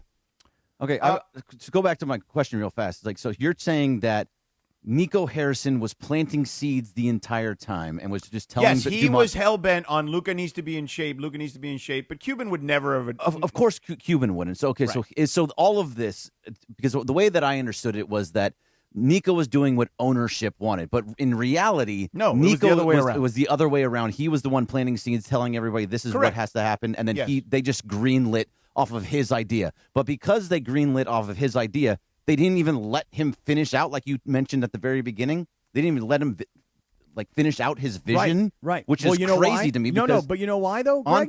On paper, Cappy, this team should be good. They should be good defensively. Right. They should have good, with Kyrie and Anthony Davis. They should be good offensively in certain different areas. They have bigs. They have shooting. They have a whole bunch of everything, but they're all injured. Right. So Kyrie's hurt. So you're not going to see what this team could be, at least this year. Anthony Davis is hurt in the early part of this season, so you're not going to see what they're supposed to be. And really, the future of their team is Cooper Flagg. So here's the thing. When you ask the question of why didn't they let him get to see his game plan play out, now it comes down to scapegoating, okay? Because now the ownership has this kid walk up to him and say, hey, I'm really sorry, but I'm wearing a Luka Lakers jersey. Now, all of a sudden, George, to your point about the business of basketball, now this new ownership group who's never been in pro sports per se, now all of a sudden they're finding out, well, the fan base is essentially revolting. We thought it was bad last year when they were having funerals out in front. It's gotten worse. It's only gotten worse. Not better. So but now isn't this doubling down on stupid? Like, if you're going to do the first thing was stupid, but now you're doubling down and being more stupid by firing Nico. No, they got to scapegoat somebody. So I let's take a quick break, and then I will get into how this became the Lakers' luck, right? Yes, very on lucky. The other side. So I've gotten you to the point of Nico and how he felt and how he was the driver of Luka is out of shape, Luka's out of shape, Luka's out of shape, permeating throughout the organization, eventually getting a new audience with a new owner, right? And then how the Lakers get involved, we'll get into that on the other side. But first, let me tell you, you need new flooring for your home, your rental, your ADU? How about your business? Listen, you call the Crazy Hernandez brothers. Dr. Clapper called them for his business not too long ago at 866-62-FLOOR. Call the Crazy Hernandez brothers, Steven and Carlos. They'll take care of you. Hernandez Wholesale Flooring, legitimately family run, okay? Papi Hernandez started it 57 years ago. You got the Crazy Hernandez brothers, right? Steven and Carlos, mom, aunts, uncles, nephews, nieces, sisters, sons, daughters, you name it, they're all there. Old school TLC, actual wholesale pricing year-round. No bogus sales, no gimmicks, just the best price from the start. And that's why I say it and I mean it. No sale beats wholesale. So whether it is the hardwood, the tile, the vinyl, the carpet, shaggy or Berber even, turf for the outdoor, you name it, they got it. Over 5 million square feet of in-stock inventory. You can see it, touch it, take it home with you on the same day, and that's huge, especially when trying to finish a project fast. It's why designers, contractors, builders all shop here. They know the Crazy Hernandez brothers are always going to take care of you. And check this out. If you're a first responder, active military, or veteran, you all receive additional discounts on top of the already low prices. And if you find a better price, which I doubt, Hernandez will match it, no questions asked. All you do is call 866-62-FLOOR, ask for the Crazy Hernandez brothers, tell them your square footage, what some place is offering you. They'll match it, no questions asked. So head down to Hernandez Wholesale Flooring, the OG location in Commerce. In Orange County, they got you covered in Santa Ana. Call them at 866-62-FLOOR. 866-62-FLOOR. No games, no gimmicks, just the best price in town year-round, because no sale beats wholesale. Check them out on the web, HernandezWholesaleFlooring.net. That's HernandezWholesaleFlooring.net. Or call them at 866-62-FLOOR. We'll step aside for the moment. We'll get further into this breaking news of Nico Harrison getting fired, and we've been kind of laying out how all this really happened to allow Luka to become a Laker and you guys to be able to celebrate the fact that you've got one of the best players on the planet, because now the stories can come out now that he's been let go. We'll get to that next. The Sedano and Kap Morning Show. We'd like to thank our founding partner, East Central Hotel, the official downtown home away from home for Cappy and Morales. EastCentralHotel.com.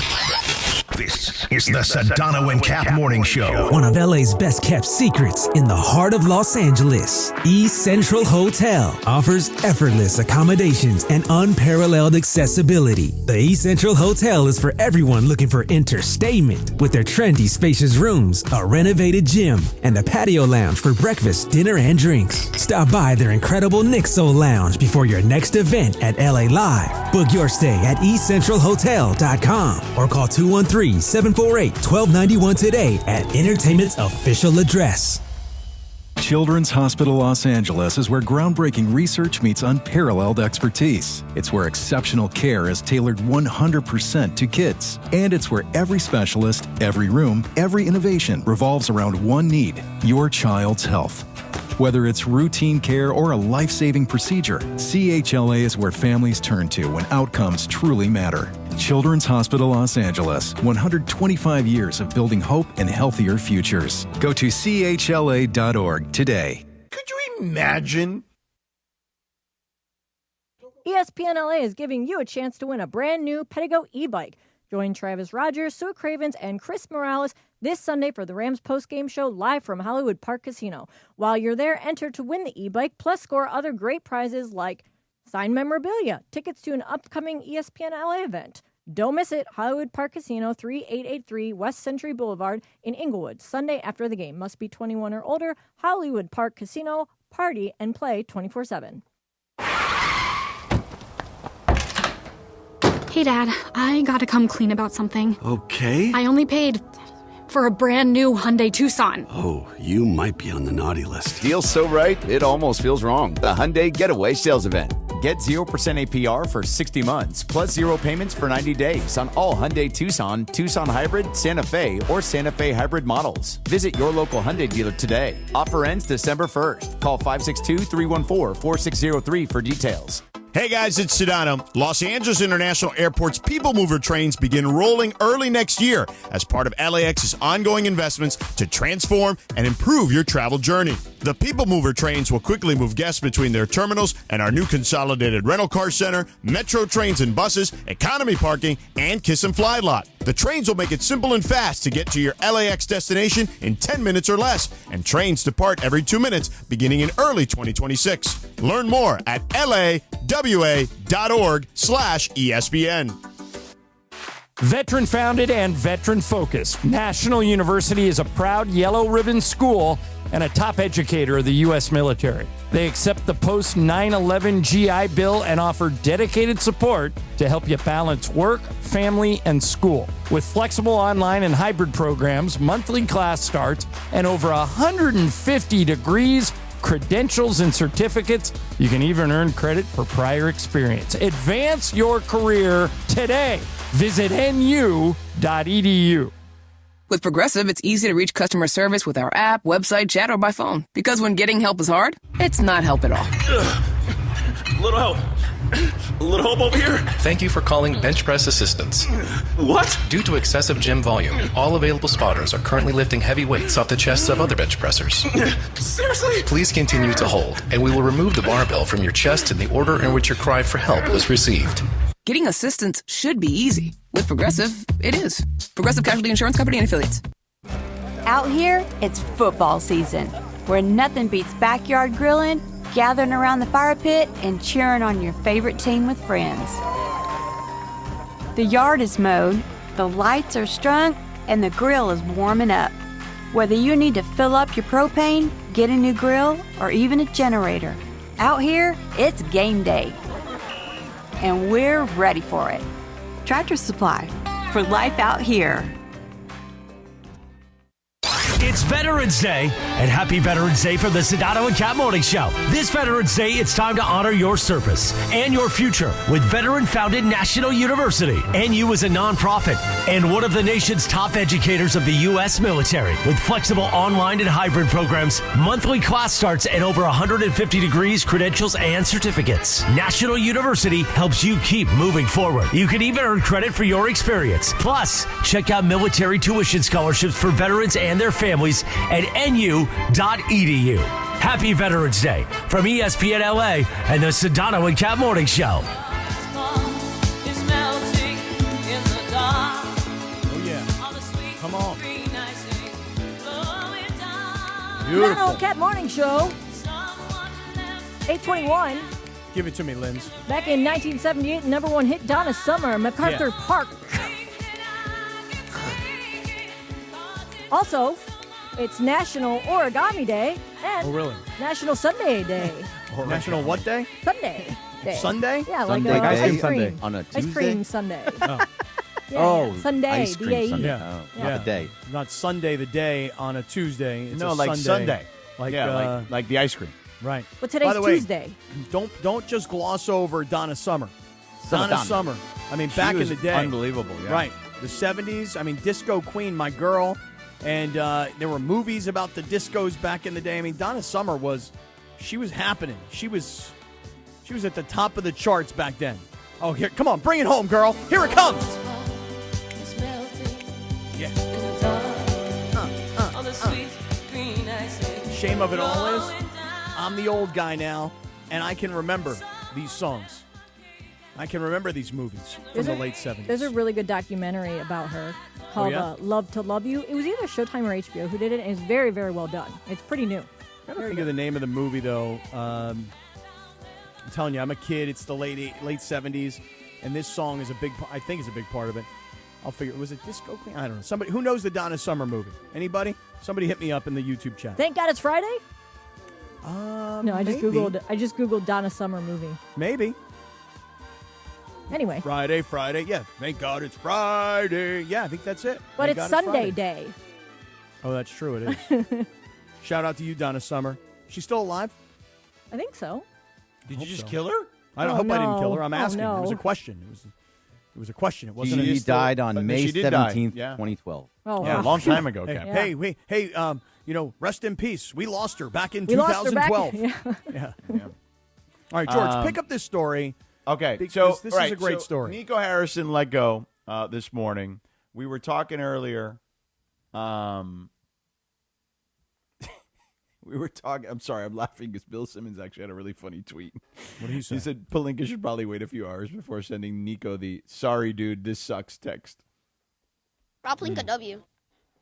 But as I was saying, so Nico gets let go, and I already kind of in the last segment that we did, laid out how his whole mantra of Luka's out of shape was led by him and permeated throughout the organization. And eventually, once he got a new audience, when it wasn't Mark Cuban as the owner or Patrick Dumont, convinced them of trading him because of the amount of money they were going to have to pay him.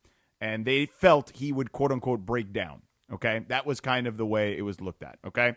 So fast forward now. Trade happens. Okay. Everyone is stunned. After the fact, I'm in Dallas, right, for the first national TV game after the trade.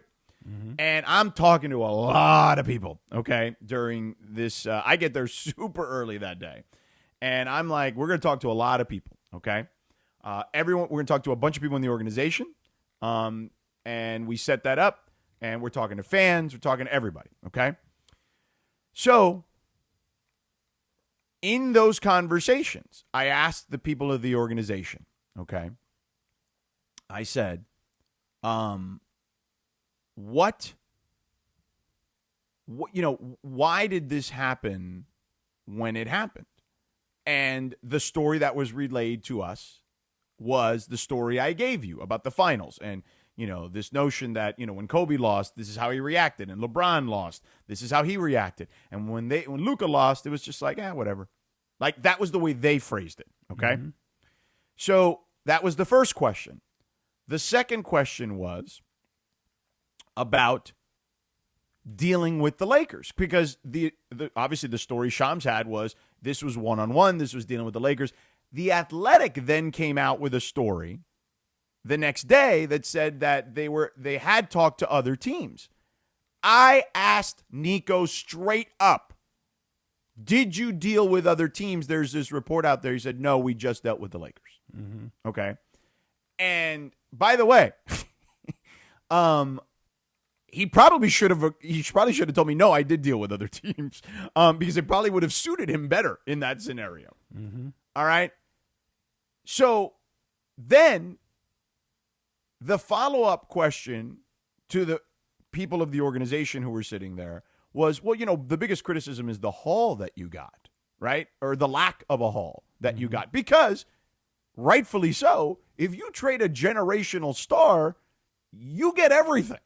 You get, in this case, it would have been Austin Reeves. You get both picks. You get everything, right? You get everything from them, okay? Mm-hmm. And then you figure it out, okay? Because if you're going to trade a star, I mean, for God's sake, Mikal Bridges went for 5 first-rounders, okay?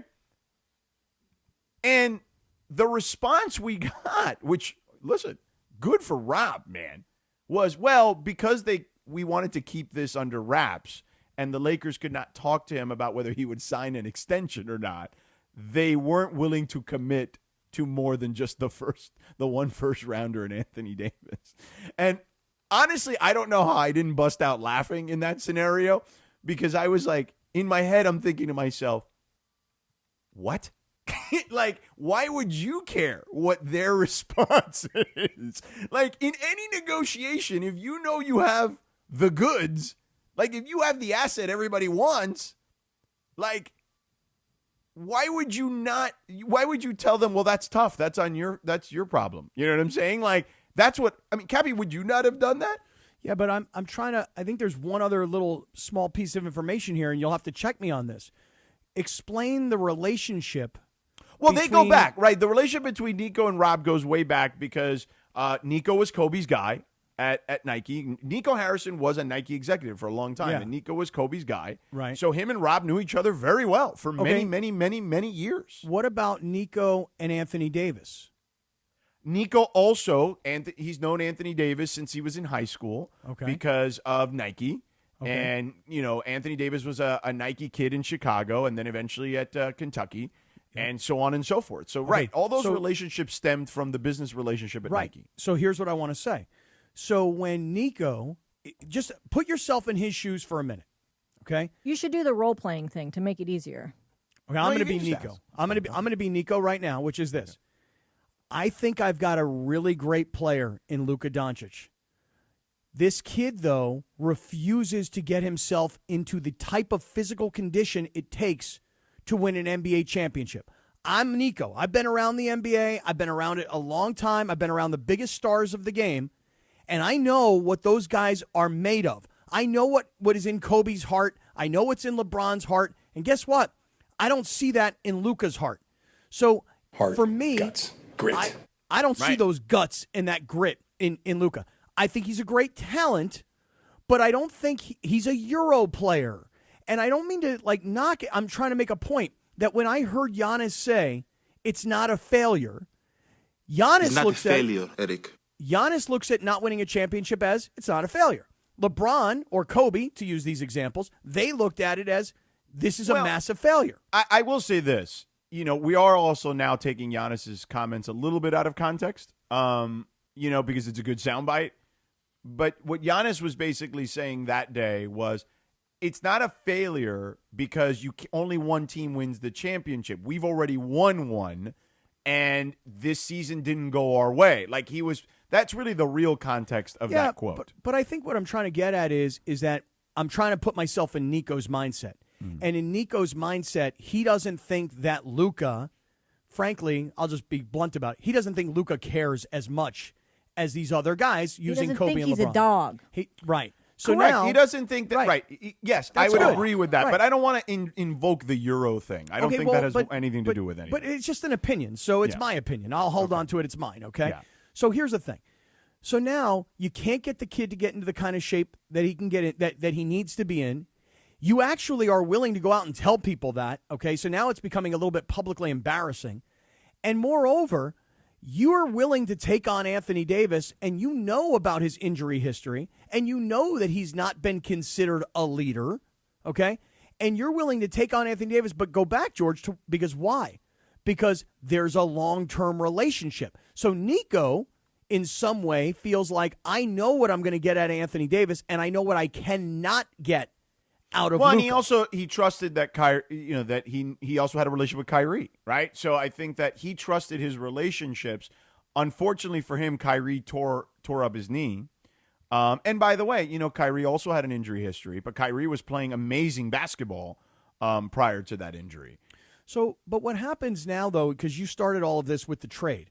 Now, if we get to the trade, right? Yeah. We get to the trade, and the trade kind of goes down like this. It's all relationship based. You're heading down the right path. Relationship with Anthony Davis, relationship with Kyrie, lack of relationship or being able to connect with Luka on what he wants him to do, which had never been an issue prior. Relationship with Rob. So this was sold to the owner, the new owner, Dumont. Hey, he's not in shape. We can't pay him this amount of money. We can't trust him. He's going to break down.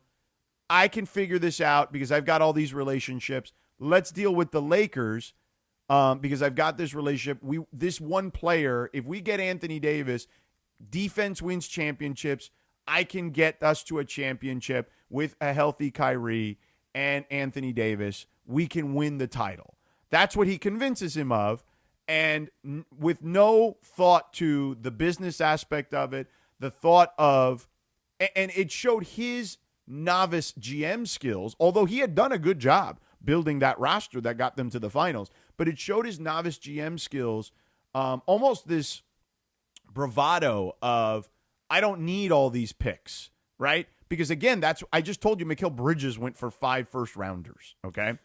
Rudy Gobert went for 4.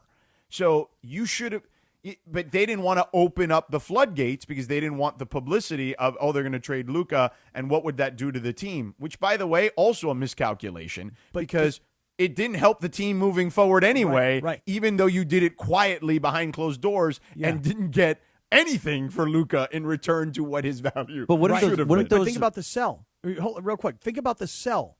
Think about going to the ownership and selling this to them. And, George, you pointed it out. These guys, they're business owners. They're not basketball people, right? So as business owners, especially people who are running casinos, it's black and white. There's profit and there's loss, okay? So now, if you're Nico, you go to ownership, and here's how you sell it. He's out of shape. He's likely going to break down, and here's what you guys are on the hook for. You're looking at paying this guy $400 million, and you know what? You're not going to get anywhere near the value of that expense. Correct. So now you're on the receiving end of his sell. He's trying to sell you.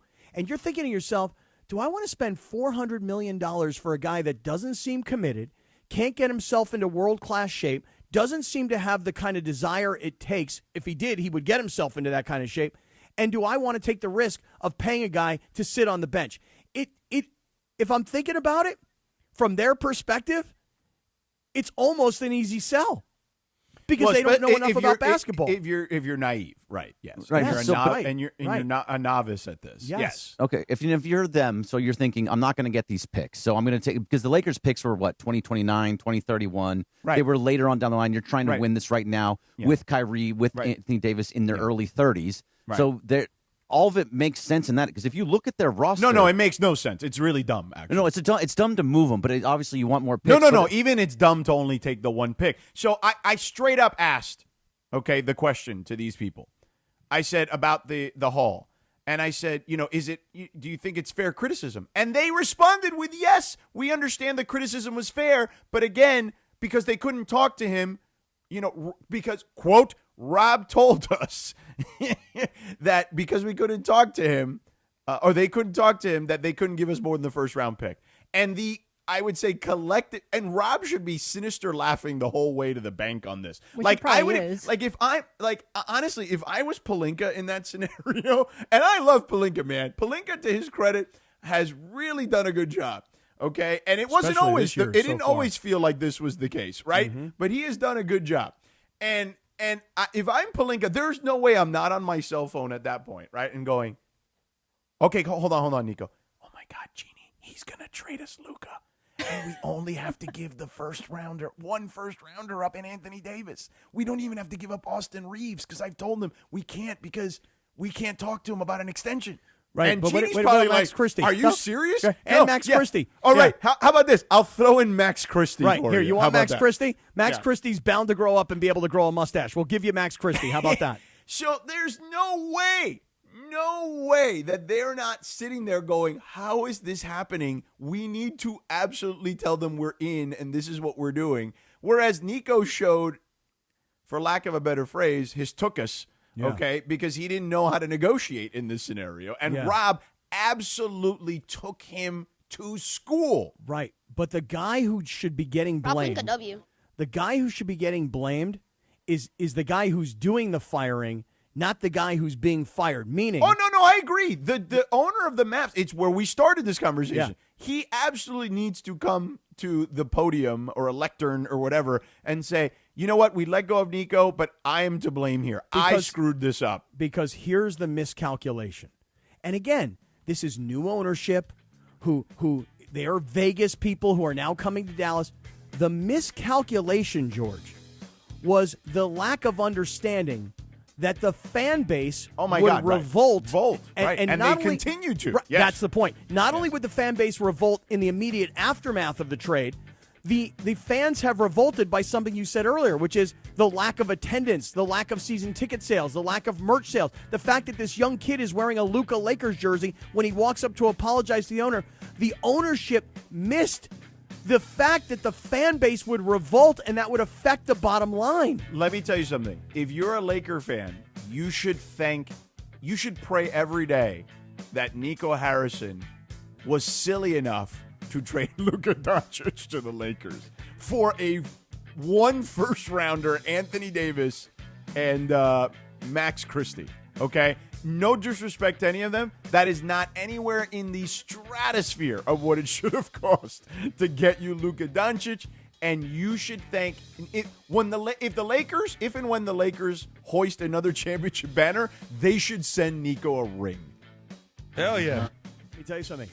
What we didn't know when the trade happened was what we were getting in Luka. We knew what Luka was on the basketball floor. Yeah. We didn't know what he was inside, and we're learning that now because of the way they insulted him, and we'll pick it up from there. All right. Let me tell you about LAX. At Los Angeles International Airport, Cappy, changes are arriving daily. The People Mover train is rolling early next year as part of LAX's ongoing investment to improve your travel journey, okay?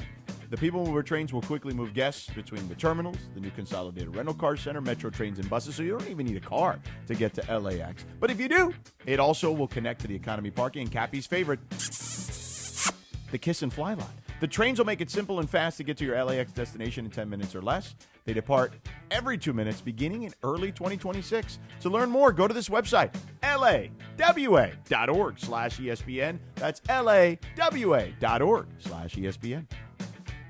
All right, we're going to go to break. Christopher's not here. I feel like the Mongrels are happy. Let's keep this rolling. We'll try to squeeze, maybe do Radio Tinder during the YouTube hour. How about that? Is that okay, Linz? Yeah, sounds good to me. All right, sounds good. We'll do that. And, of course, Radio Tinder brought to you by our friends at Hernandez Wholesale Flooring. If you're in the market for new flooring, shop at Hernandez Wholesale Flooring, where every day's a deal. No gimmicks. Call them at 866-62-FLOOR or on the web at hernandezwholesaleflooring.net, where no sale beats wholesale. We're back in 3 minutes.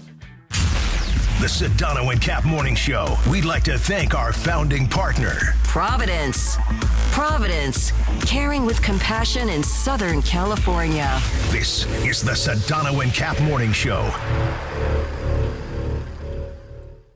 Bottom of the ninth, bases loaded, crowd rocking for Rotolo Chevrolet's top hitter, Mike Capozio. He's facing off with the Bulldog, and these two have quite the history. Here's the pitch. Oh, he got all of it! That ball is out of here like a red Corvette, and it's going, and going, and going! Yes!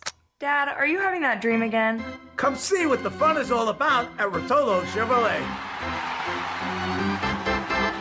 You and I make decisions every day, but on PrizePicks, being right can get you paid. So don't miss any of the excitement this sports season, because on PrizePicks, whether you're a football fan, a basketball fan, or a fan of both like me, it always feels good to be right. Been doing a ton of PrizePicks for football season, but with the start of basketball season, you don't think I'm going to be riding that Luka train night after night? Absolutely. And PrizePicks now's offering stacks, meaning you can pick the same player up to 3 times in the same lineup. You want to pick more on Luka's points, threes, and assists? Now you can pick all of them in the same lineup, only on PrizePicks. Plus, you can follow other PrizePicks players directly on the app and copy their lineups in one pick. Whether it's a friend, a celebrity partner, or just someone whose picks you like, hit the follow button and check out every lineup they create in the new Feed tab on PrizePicks. Download the app today. Use the code TRAV to get $50 in lineups after you play your first $5 lineup. That's code TRAV to get $50 in lineups after you play that first $5 lineup. PrizePicks, it's good to be right. The roster. 841. Football fans, the Rams Toyota countdown to kickoff is live from Cosm this Sunday. Join Travis Rogers and Sua Cravens live from the hall at Cosm. Feel the energy on massive wall-to-wall LED displays. Enjoy local food, craft cocktails, and beers, and get game day ready with us. Plus, get free hall entry when you show your SoFi Stadium ticket. Don't miss out. Learn more at Cosm.com. Hey, it's Chris Morales. You know, we joke around a lot that I almost died, which I almost did. I had severe heart failure. That's when I went to a Providence hospital in the emergency room. And here's the thing about heart care. It begins with trust. That's why Providence takes the time to listen, understand, and earn yours before making any decision about your care. For me, if it wasn't for Dr. Cobb and Katie Cornella at St. Joe's in Orange, they made me trust them and they made me know. And my health and my life were going to be even better once I got out of the hospital. Providence, caring with compassion in Southern California. At AT&T, we guarantee our network so you can talk college football with your BFF while taking Buster to the vet. Hey, yeah, I can't believe he ate the whole thing of chicken wings. And I can't believe we're staging a comeback. Touchdown! Yes! Yes! Staying connected matters. That's why in the rare event of a network outage, you'll automatically get a bill credit for a full day's service. For wireless downtime lasting 60 minutes or more caused by a single incident impacting 10 or more towers, must be connected to impacted tower at onset of outage. Restrictions and exclusions apply. See att.com/guarantee for full details. Empower. Tim collects bobbleheads. A lot of bobbleheads. Baseball bobbleheads, race car bobbleheads, little chihuahua bobbleheads. He's got an entire room strictly for bobbleheads. Does he need them? No. Is his wife mad about it? A little. But Tim works with Empower, and he got good at money, so he can be a little bad. Ooh, horse bobblehead. Classy, Tim. Empower. Invest well, live a little. Start today at empower.com. Hey guys, it's Cap. Here's the scenario. Your home is flooded and the damage is severe. Now it feels like your insurance company is turning on you. They won't approve a replacement living arrangement and the adjuster leaves you in the lurch. Take a breath and call Avner Gatt, one of Southern California's largest public adjuster firms. Avner Gatt knows how to fight back when your insurance company makes you feel like a criminal, leaving you with no hope of getting into your home and getting it all back together. With decades of experience and a passion for helping people, Avner and his family take the call themselves. So whether you have a toilet overflow, a broken water line, a burst supply line, a broken fire sprinkler, whatever the water damage is, you call Avner Gatt today at 818-917-5256 or you go to avnergatt.com. It's 818-917-5256 or avnergatt.com. You call, Avner answers, he says hello. Your claim is our game. avnergatt.com. Want savings that truly deliver championship value? Check out the Kia Season of New Tradition sales event at Kia of Carson, where Black Friday deals are happening all month long. We've got one of the largest Kia selections in America, all in one place. The deals on remaining 2025s are absolutely incredible. And right now, many come with special VIN-specific stickers for extra rebates on top of all other offers and dealer discounts. Thanks to that, you could drive with zero down on approved credit. But hurry, these deals won't last long. Get to Kia of Carson today. Discover the bold taste of tradition with Amor Salsita homemade authentic salsas. Hi, this is Jerry with Amor Salsita. From dipping your chips, marinating your favorite dish, topping your tacos, Amor Salsita brings the vibrant flavors of Mexico straight to your table. Salsas with smoky, juicy, chunky tomato, roasted tomatillos, and mango habanero flavors. Visit amorsalsita.com and discover the flavors and recipes. Pick up your Amor Salsita at any Albertsons, Vons, or Pavilions in the produce department. From our kitchen to yours, Amor in every bite. Michelle Smallman here for Gainbridge and their Give Back program, Gainbridge Assist, powered by Parity. Gainbridge and Gainbridge Assist, powered by Parity's goal is to empower girls and women through sports and education, providing 32 organizations in 21 states $222 of grant funding during 2025. These grants aim to level the playing field and expand access to sports and education for girls and women across the country. Here's to a future with no limits for women's sports with Gainbridge and Gainbridge Assist, powered by Parity. Hey, fans! Welcome back to Fansville's Cheers and Tears. Oh. Okay, so like everybody deals with losing, right? To a rival on a last-second field goal. Whatever, it's fine. I'm totally fine. But I cope with losing with an ice-cold Dr. Pepper. Those 23 flavors are like so delicious. They totally wash away the pain of your college football team taking a big fat L. College football, it's a pepper thing. It's Veterans Day, and happy Veterans Day from the Sedano and Kap Morning Show. This Veterans Day, it's time to honor your service and your future with veteran-founded National University. NU is a nonprofit and one of the nation's top educators of the U.S. military. With flexible online and hybrid programs, monthly class starts, and over 150 degrees, credentials, and certificates. National University helps you keep moving forward. You can even earn credit for your experience. Plus, check out military tuition scholarships for veterans and their families families at nu.edu. Happy Veterans Day from ESPN LA and the Sedano and Kap Morning Show. All right, Sedano and Kap. Chris isn't here, so I think the audience is enjoying it more, to be honest with you. But we got 10 minutes here, Cappy. But real quick, since we have 10 minutes here, we got a couple of reads we got to get in. But let's talk PrizePicks very quickly. Tonight, there's plenty of NBA action. There's tons of action all over the place. PrizePicks is the place to be. If you want sports action in the state of California, download the PrizePicks app. Use the promo code Cappy, K-A-P-P-Y. Your first $5 lineup gets you a $50 lineup bonus. It's very simple to play PrizePicks. It's more or less. For basketball, points, rebounds, and assists, more or less. You bundle a couple of stat projections and players together, you can win cold, hard cash. Yeah, and today's Taco Tuesday, so when you get on, you'll usually find yourself a couple of nice plays somewhere along the line. Like you mentioned, George, right now basketball, football, hockey, college basketball is tipping off. I mean, you name it, they got it. International soccer. Look, I made this commitment. I played Ohtani every night for a home run because it was always a demon play, which meant that you could make even more. Now I'm just going to play Luka every single game for more points, rebounds, and assists, and I think I'm going to be a big winner. Now, look, it's true. Previous 2 weeks, I had about $60 in lineups that turned into about $500 in winnings. And last weekend, I took one on the chin in a big way.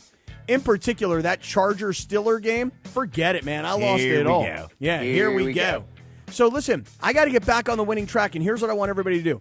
Download the PrizePicks app, use the code Cappy, K-A-P-P-Y, make your first $5 lineup, get $50 in lineups for free. But when you're there, follow me. I'm at Scott Kaplan. I'll follow you back immediately. So I'll go check it right now. You follow me, I'll follow you right back. You can follow my picks. I can follow your picks. And let's win together on PrizePicks. It's good to be right on PrizePicks. Sure is. All right, so Lindsay and Greg, Nico Harrison's been fired from the Mavs. And by the way, one of the mongrels like, you shouldn't be celebrating. Nobody's celebrating him, being fired. If anything, we've blamed the ownership here. But we've also told you that, kind of how it all unfolded, like the behind-the-scenes stuff over the last hour. And we've also given you the we kind of did make light of the fact that if you're a Laker fan, you should be celebrating Nico forever because he gave you one of the best players, arguably in the history of the sport and certainly of this generation. Now, and by the way, real quick, on people who say you shouldn't be celebrating his firing, hold on a second, everybody. When you're making millions and millions of dollars, it's wins and losses. It's a business about results, okay? If your local neighborhood waitress gets fired from the restaurant because she brought you coffee and it was cold and you bitched and complained to the manager and you got this girl fired, well, then you're a jerk, all right? Coaches get fired, GMs get fired, and it's a results-driven business. You either win or you lose. That's it. And so you know what? Listen, was he fired because of the trade? I would argue this, George. He's more fired because of the aftermath of the trade, which is this revolt by the fan base. And the truth of the matter is, somebody inside that organization may still think Nico Harrison is a good builder of rosters, but they can no longer deal with the fan base screaming, fire Nico, every time one of their players is at the free throw line. Somebody had to take the fall. Nico's the fall guy. And guess what? He'll walk out with a lot of money. So don't feel so bad for the guy. Did I get that off my chest? Did that feel better? I mean, we should have racked you. I know. Somebody freaking rack me, bro. Yeah. I don't think Briones has racked anyone. I think that's the difference. Like, Come on, Bree. We've never. The problem is we've never told Briones about the racking. We can do that some other day. Yeah. But so it's not his fault. I know, but the next hour, you guys can tell me. But Lindsay, can't you sit in the back and go, hey, he's on a classic rant right now. Like, rack that rack fool. him. You can do it. Rack him. We're on a tight schedule, a little time crunch here, so keep we going, can rock George. you in the Keep YouTube going. hour. Lindsay and Greg were asking me interesting questions in the break. Go ahead. One of you asked one of those questions. I want the audience to hear it. So Nico is obviously is fired now. Somebody else has to come in and take that spot. So what does that GM now do? Does that person blow everything up, or because they have the pieces, the Gaffords, the Washingtons, Kyrie, AD, Max Christie, they have pieces. Cooper Flag, correct? Do they blow it all up, or do they try and build from within? I think what you do is so if I were the general manager, okay, and I know that Patrick Dumont has a good relationship with Rich Paul, okay, the agent for Anthony Davis. I would call Rich Paul and be like, hey, we're still trying to figure out. Hey, man. Hey, man. We're still trying to figure out what we're going to do here, in a perfect world, we want to win a championship this year. We believe we have the roster to do that. Is AD committed to being part of this organization? I would just reaffirm whatever commitment there is. And then take a tally of those commitments from within the locker room, and then have your general manager make an assessment on whether whoever the new person is going to be, make an assessment, because there'll be an interim person, but do you hire a person right away? If you hire an interim person, is that person allowed to make decisions and trades? Michael Finley is now. Yeah, the interim. they've already announced a couple of guys that are going to co-GM this thing, the way Denver pulled it off last year. Remember when Denver fired coach and GM? And yeah, but that happened at the end of the season, so that's a little different. Yeah. No, I'm just saying, though, that they've made an announcement. Greg, do you have that in front of you? Michael Finley and Matt Riccardi. Who's been with the organization forever. Right. And who's the other name? Michael Finley, we know the name because he's a player. What was the second name? Matt Riccardi. Okay, I don't know who that is. He was another front office guy. Okay. But anyway, so are you going to allow them to make decisions? The trade deadline is going to come up in February. You can make deals up until then. So, I think you have to assess internally how everyone feels about the roster. Then I think you have to reach out to the players and their agents and hey, this is the decision we've made. This is what we'd like to do. Are your guys committed? And then go from there. That would be my first reconnaissance tour as far as canvassing information. I love the use of reconnaissance tour today on Veterans Day. Nice job, George. Yes. Way to incorporate the holiday with the English language. Nice work out of you. Very, very nice. You're welcome. Very good. And then, really Lindsay, good. you had a question. So my question was, do you think if they started off the season looking like a competent team, knowing that Kyrie's hurt, let's say Anthony Davis, what if he played more? Because who knows if he's really hurt? I don't know what the deal is with him. What if they were 8-3 instead of 3-8? Right. Well, if they were 8-3, then this would have never happened. He would have not been let go. You could make the case if they were 5-6 or 6-5, he wouldn't have been let go. Now, I do think though, because they're 3-8. And the kid was doing what he did, and then the kid approached him, and he had the conversation with the kid. I think all that stuff, the backlash continuing to swirl, to Cappy's point, certainly exacerbated this situation. But again, if they're 6-5, it doesn't. You want to know what else? You want to know what else exacerbated? Another nice word out of you. You want to know what else made the situation worse for the Mavericks? How great Luka looks. Fantastic. How bad Anthony Davis looks. How Anthony Davis is hurt. Right. Luka's an MVP candidate and in the best shape of his life. Luka dumped for the first time in 5 years? Yeah, two-handed, by the way. You know what happened with Luka? It's like what happens when, any of us, not any of us necessarily, but he was insulted and he came out fighting, man. Yeah, Cappy, I gotta move on here in a second, and we can get back to it in the YouTube hour. But it's basically Luka did the breakup weight loss. You know what I'm saying? All right, let's keep this rolling though, because we there's still more. You get broken up with, you get in great shape. Right, and then you go out and you go, hey, look at me, I'm a hot piece of ass. Correct. And that's what Luka is right now. Yeah. Now, meanwhile, the Mavs organization looks like a car accident at the moment. And if you get into a car accident, you call Jacob at 84. Oh, no, sorry. You see that number? I'm so used to it. It's a new number, and it's even easier to remember. It's 800-345-6789. It literally is 345-6789. 800-345-6789. It's the easiest number in the history of the world to remember. There is not an easier toll-free number to remember than that. And you never think it's going to be you when you get into an accident until it is. You're sitting at a red light, sipping your coffee, maybe your kid's in the back seat, and bam! You're rear-ended out of nowhere. Your heart's racing. Your neck's already stiff. The driver's saying, let's not involve the insurance. Sound familiar? Well, breathe. Then remember one thing. Call Jacob at 800-345-6789. The new number makes it easier than ever. 800-345-6789. Jacob and Ronnie has been standing up for accident victims in L.A. for nearly 30 years. He knows how the insurance companies play the game. Delay, deny, deflect. The triple Ds of death, okay? But not on his watch. He's built the most trusted team in the city, and now they've got the easiest number in town to remember. 800-345-6789. Call Jacob before you call your insurance, before you post, before you say the wrong thing. It could cost you. No upfront fees. You don't pay Jacob unless he wins. Official sponsor of your Los Angeles Lakers. Follow him on Instagram. Call.Jacob. Call him. Call Jacob at 800-345-6789 or online at calljacob.com. This is the ZipRecruiter Rams Report. Here's Travis Rogers. The Los Angeles Rams are 7-2 after an emphatic 42-26 win at Levi Stadium against the 49ers. It's the first NFC West win of the season for the Rams. It's also the first NFC West loss of the season for the 49ers, and it sets up an absolutely epic showdown in 1 week at SoFi Stadium when the 7-2 Rams will take on the 7-2 Seattle Seahawks. That could be the difference between who wins the NFC West or not. Matthew Stafford absolutely on fire. The first quarterback in NFL history with 4 passing touchdowns and 0 interceptions in 3 consecutive games. And with that win, for the first time in Matthew Stafford's career, he is a 500 quarterback. 115-1 in his amazing career. The Rams are firing 4 in a row for LA. The Seahawks up next. With Tuesday's Rams Report, I'm Travis Rogers. This is the ZipRecruiter Rams Report. Powered by ZipRecruiter. Looking for your next great hire? Try ZipRecruiter for free at ZipRecruiter.com/LA. When it comes to hiring, other job sites are still huddling while ZipRecruiter's already in the end zone. That's why over 4 million businesses have used ZipRecruiter to hire, and why 4 out of 5 employers who post on ZipRecruiter get a quality candidate within 1 day. Get in the end zone with ZipRecruiter, the smartest way to hire. Try it for free at ZipRecruiter.com/LA. That's ZipRecruiter.com/LA. Math is pretty simple.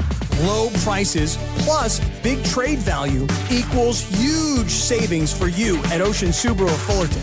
Come in today to trade and upgrade your vehicle, or just sell it and get paid. We just crunch the numbers, and you win either way. For complete details, visit OceanSubaruOC.com. The math is simple.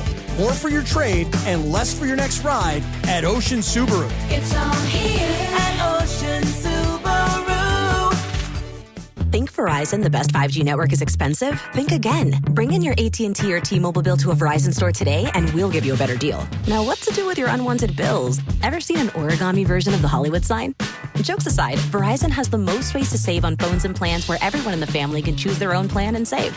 So bring in your bill to your local LA Verizon store today, and we'll give you a better deal. Rankings based on root metric true score report dated 1H2025. Your results may vary. Must provide a postpaid consumer mobile bill dated within the past 45 days. Bill must be in the same name as the person receiving the deal. Additional terms apply. Actual price will depend on product and subscription plan. Featured products are compounded drug products, which the FDA does not approve or verify for safety, effectiveness, or quality. Prescription products require an online consultation with a healthcare provider who will determine if appropriate. See website for details, restrictions, and important safety information. Want a boost in and out of the bedroom? Hims has you covered. Introducing a new 2-in-1 approach to level up your game. Tadalafil for better bedroom performance and zinc for testosterone support. Put it all together and you've got what you need to turn things all the way up. Getting started is simple. Just go to hims.com/joy to start your free online visit. Through Hims, you can access ED treatments including pills, chews, and more. 100% online.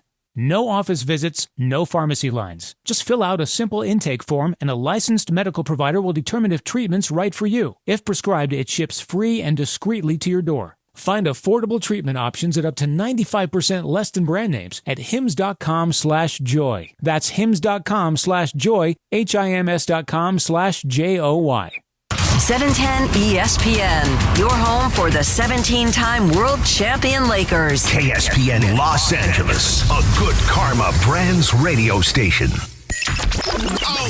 Previously on the Sedano and Kap morning show. Wait, hold on. You ready for this, George? Yeah. And then yesterday, I'm sitting there watching the Rams game. Yeah. And George and I are texting. Yeah. And what did I ask you about yesterday? You asked me about how do I book a parking spot at LAX, my home away from home. So then George explained to me which parking lot I should use. Right, based on the airline you're going to use. Sent me the link. By the way, I knew exactly what airline you were flying based on where you were going. Right, sent me the link. I'm like a travel agent. I was able to click the link. I mean, I'm really proud of myself. I was able to click the link. Yeah. I sent you the link, right? Right, yeah. You sent it. I clicked it. Yeah. And then I was able to even actually put my credit card information in. And wait, you ready for this? Yeah. I finished it off. I have the parking with my license plate and my confirmation. It's even in my Apple Wallet right now. The Sedano and Kap Morning Show is on the air. The biggest show in ESPN LA history. A little sabor? Yeah, I don't think people like being called hacks. You're the güero on the radio. Giant Mexican, horn section. Did you have me on your show to berate me? Is that what you're doing now? Give me a freaking break. You're gonna have to buy seat licenses. Who's buying a seat license? Nobody's buying a seat license for UCLA. You have to do it at UCLA. If the Rose Bowl, you have to do that. Okay, well we had seat licenses for our seats for a while. I'm just saying you need to change that. Who's gonna buy a seat license for that? I mean, it's one when thing there's when a you're product building a on new the stadium. If you're building a new stadium and you want to be like first in, and you bought a seat license to the Rams, that's one thing. Which, by the way, I still think that's ridiculous too. But Bergie, you think that people are gonna have to be forced into buying seat licenses for UCLA at SoFi? Scott Kaplan, eat a fat one, bro. The Sedano and Kap Morning Show on 710 ESPN. The all-new ESPN LA app and on YouTube at ESPN Los Angeles. We're bigger than U.S. Steel. Wow, that's crazy. Well, you want to woo-woo? Bit boy. Right now. Monstrous. Beto, I don't want to eat that. We did it, Dad. We did it. You were riding high on the stinger last time. Oh, big time. So we should do seat licenses to the Mandy's. Right, we seat licenses with Mandy's. What do I get? You get to see Morales. I mean, in a G-string.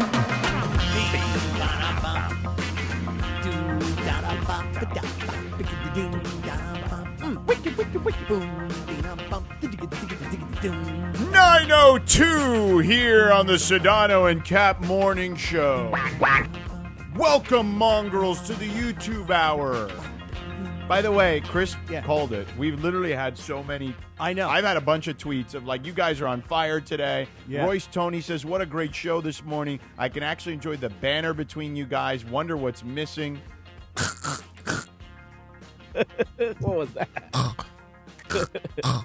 That's what's missing.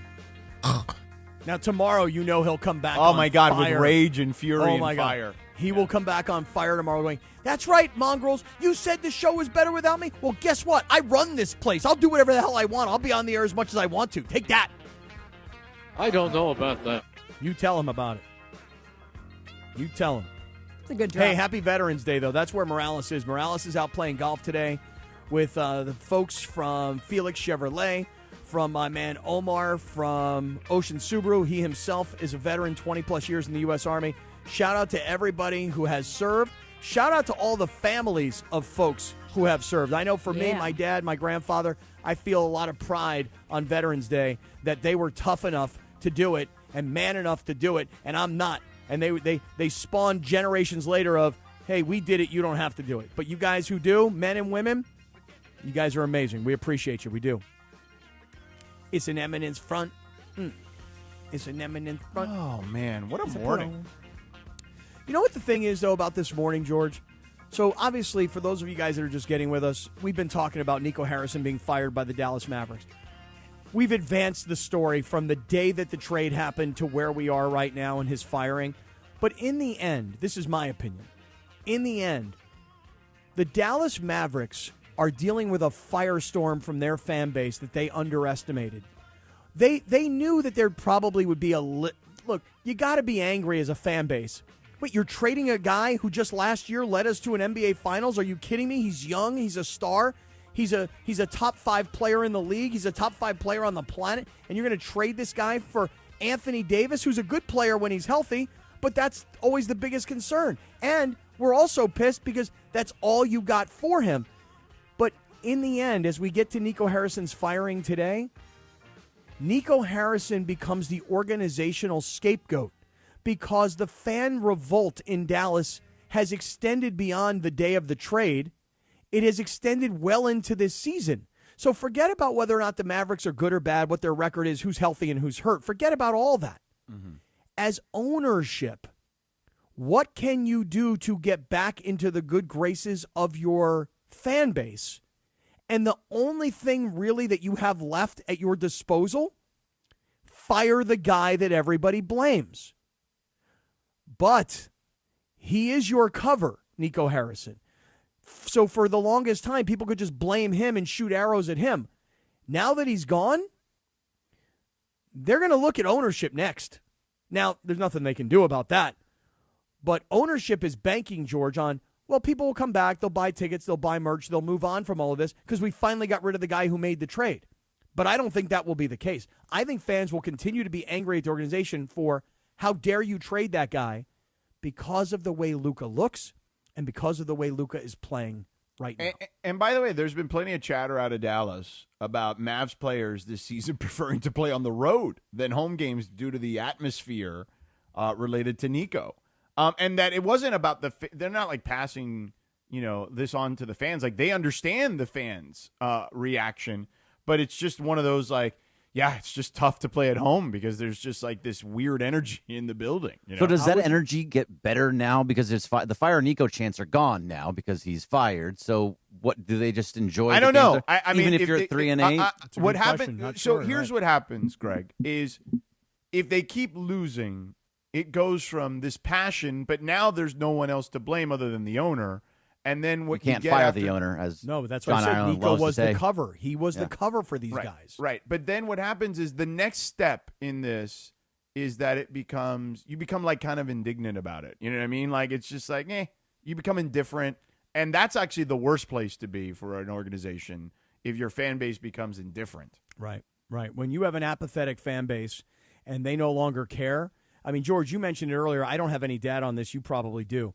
But, season ticket sales seem to have dropped. Attendance seems to have dropped. Their sellout streak ended this past week. Yeah. Okay. So, look, the bottom line is this. And they do have, like, this is not one of those places where they tell you it's a sellout and it's not a sellout. No, they legit had every seat full for every game I've ever been there. Yeah.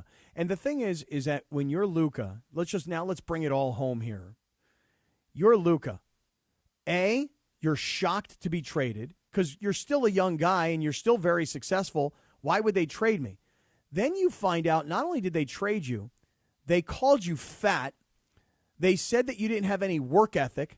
They were concerned about your drinking and your hookah smoking and everything else.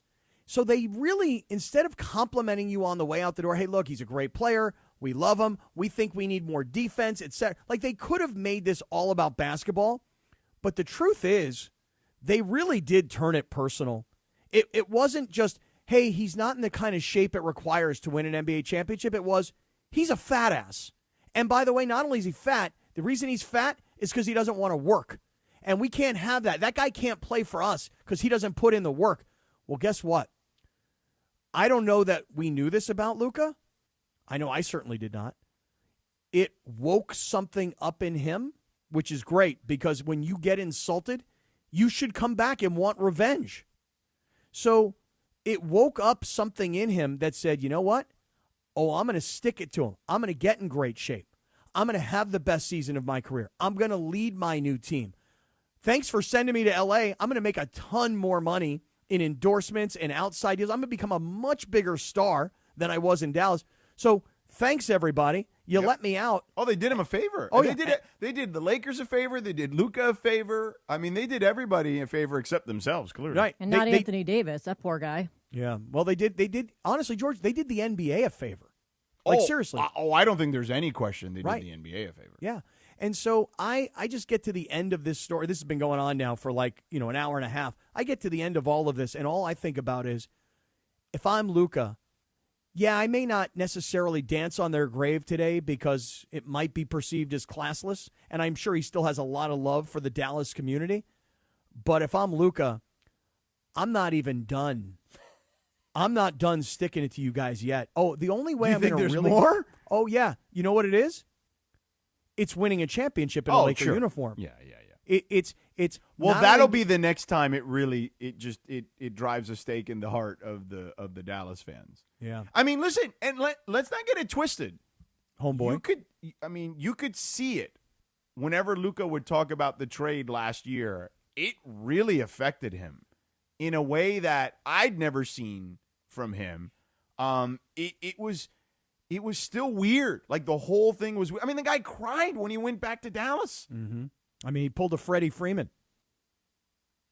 Well, maybe not to that extent. It's not like Clayton Kershaw had to come in and tell Luka, "Hey, bro, relax. You're with the Lakers now." Yeah, it wasn't like LeBron had to show him and go, "Hey, young fella, believe me, this is a much better deal for you.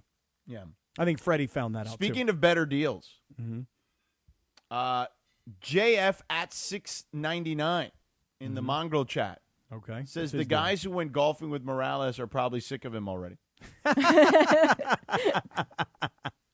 Although Petros King says it's freaking boring without Morales. Okay. There is one Morales supporter in there. Okay. I mean, no matter what, you got to give it up to the guy that he made it so that we are talking about him all day long, and the YouTube chat is talking about him all day long when he's not even here. Like, No. you got to give it up to him. I will give it up to him in that regard. I don't think there's any question. He will happily say, yeah, all you mongrels, I'm living rent-free in your head, sucker. That's exactly what he'll say. That's exactly what he'll say. You should cut that and play it in the open tomorrow. Yes, that absolutely should be in the open tomorrow. Did you see the Lakers put a little troll job out on the Mavericks just about? No, where? 24 minutes ago. It is just Luka with a dunk. It's a highlight of Luka dunking, which On is like their Twitter or something? on their Twitter. Yeah, it says threw it down. And it's Luka dunking. That is dunking on the Mavericks at that exact moment. It was 24 minutes ago, right when this kind of all was hitting. So well done by the Lakers. When you say that it was him dunking, this was the dunk The that dunk he from threw last down night. night. The first time he's dunked in what, like Right. years? Easily 5 years. Yeah. Right. And it's not only was it a dunk. I mean, he drove to the lane. He Here, realized I'll play the highlight. Hang on. Okay, go ahead. Here is Luka into the front court. Laker lead is 15. Luka driving down the middle all the way. Nobody stopped him. Slam dunk. Laker fans come to life here in Charlotte. I'm surprised that John was very, very peaceful about that call, slam dunk. It wasn't like, oh my God, Luka can actually jump higher than Phil Mickelson. I mean, it was like, there was not the like for me when I saw that, I was like, damn, okay, Luka, That was my reaction. Can we get you just to go look at the highlight and call it just like that? Yeah, I want you to call it. Yeah, put up the highlight on the YouTube. So whoever's All back right, just there so you today. guys know, I come Graham- from the Gus Graham and Johnson Jonathan are school. back there. They said I they come got from the Gus Johnson school of calling amazing plays. Just so you guys know. Here's Luka. Luka now dribbling with his left hand. Luka towards the basket. Luka goes up. Oh my God! Luka dunked with a two-hand dunk and then held on to the rim and shouted to the world. It was very Gus Johnson-y. By the way, poor That's Sion amazing. James. Sion James, who was the person who got crossed up on the left wing by Luka there, was also the guy who got crossed up the other night by former UCLA great Jaime Jaquez Jr.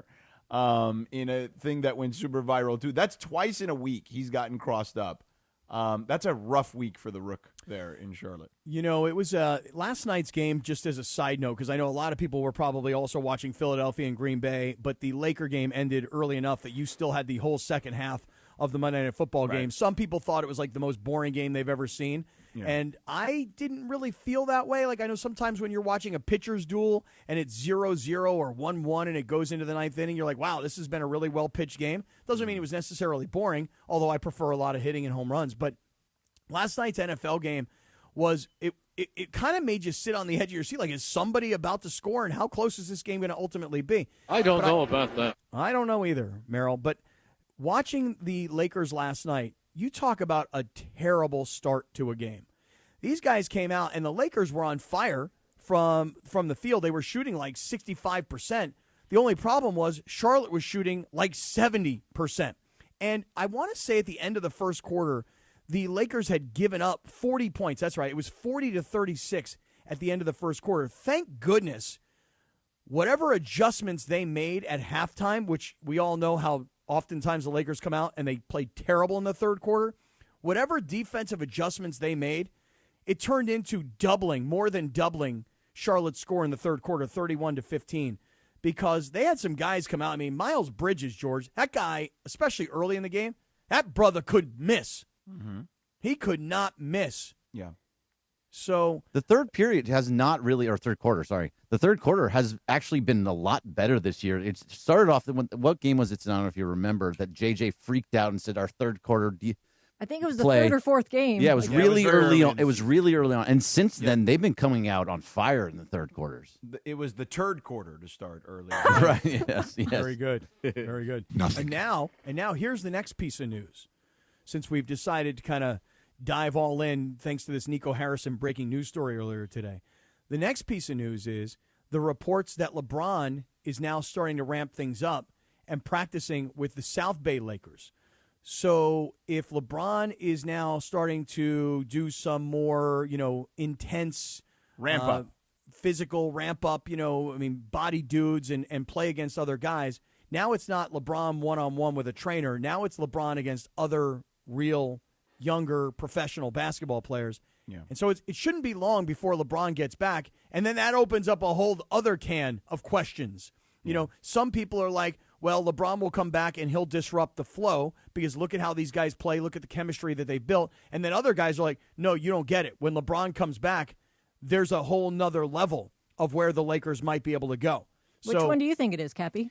Well, I'm sort of on the side of this is a very good chemistry right now amongst this team. And that when, the older player comes back, who is the most established, the richest, the most famous, the most successful, the greatest, et cetera, that most people want to they want to be respectful. Certainly the way Luka was respectful to LeBron last year when he first got to the Lakers.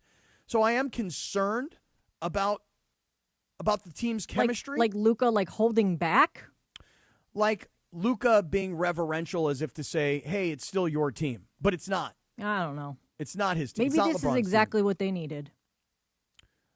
They needed what? LeBron Like LeBron to not start the season so they can kind of, in a way, see, we got this. And also at the same time, think of how much better we can be once he's back. Well, if LeBron comes back and LeBron is in great shape and LeBron is healthy, and LeBron sees, you know what? I got to give it up to these guys. They're playing good ball. Austin Reeves has been on fire. Luka's playing some of his best basketball. Marcus Smart has performed. Rui, who, when they started the double team Luka last night and Rui was open, Rui was knocking down shots. So if LeBron looks at the team and goes, you know what? I got to walk in and add value, not demand that everything be about me, which again, may not be him saying it. It may be them subconsciously feeling it. If LeBron can walk back in and add a ton of value like he probably can, yeah, maybe the Lakers are going to be even better than what they've started out so far. Did you think he was doing that last year when Luka got here? Towards the end of the season, the last month or two? Did you think that LeBron was demanding the ball during that time? It's not about demanding the ball. It's just more about I would say quite to the contrary. Yeah, me too. He hasn't been doing this for a while now. Yeah, no, it's not about demanding the ball. It's about players looking up to him because he's so much older and so much more successful. Listen, if you're in an NFL locker room and there's a guy who's 37 like Matthew Stafford and you're 21, truth be told, you look at his career and you look at his age, you go, I got to be respectful of this guy. When LeBron returns, I think most guys look at him and they're like, hey, we got to be respectful to LeBron. He's the greatest of our generation. The question is, how does LeBron walk through the door and fit in to a team that looks like it already has established great chemistry? Do you guys disagree that that the team looks like they've established great chemistry? Yeah, so far for the most part, sure. Yeah, I would say that they have great chemistry. I just feel like if it's all the same players from last year. So I just don't see why LeBron wouldn't come in and play the exact same way he played last. Well, not all the exact same players. I mean, Marcus Smart, LaRavia, right. Sure. and DeAndre Ayton are three Right. rotation players that weren't here last year. Yeah, Right. okay, fair. I'm just saying, it's the core pretty much is the same. But so I'll give you that. Yeah, the core is pretty much the same. I'll So allow it. I feel like he's just going to come in. I feel like he's going to come in and play the way that he did towards the end of last year. But now you have a couple of centers. I don't even understand this. It's going to be. There's going to take some time to figure out. He's got to play with Ayton. He's got to figure out how to play with LaRavia. He's got to figure out how to play with Smart. But I mean, he's one of the smartest players in the history of the sport, right? It's not going to take him that long. No, I don't necessarily think it's a LeBron. Literally, thing. I would say this. There's probably only one player that LeBron, and I know some mongrel, I brought this up the other day, and some mongrels like, oh, Kevin Love. That lasted for 3 months, 2 months. And it was really more Kevin Love being weirded out by being the guy in Minnesota going for 20 and 20 every night to having to play the third role, the third spot, which is not an easy place to play with LeBron, which I'll give Reeves this. He does magnificently. Not everybody knows how to handle that role well. Ask Love, ask Chris Bosh. You know what I'm saying? Ask some of those guys. Like, it's not easy. I won championships with those guys. But Austin has played it well.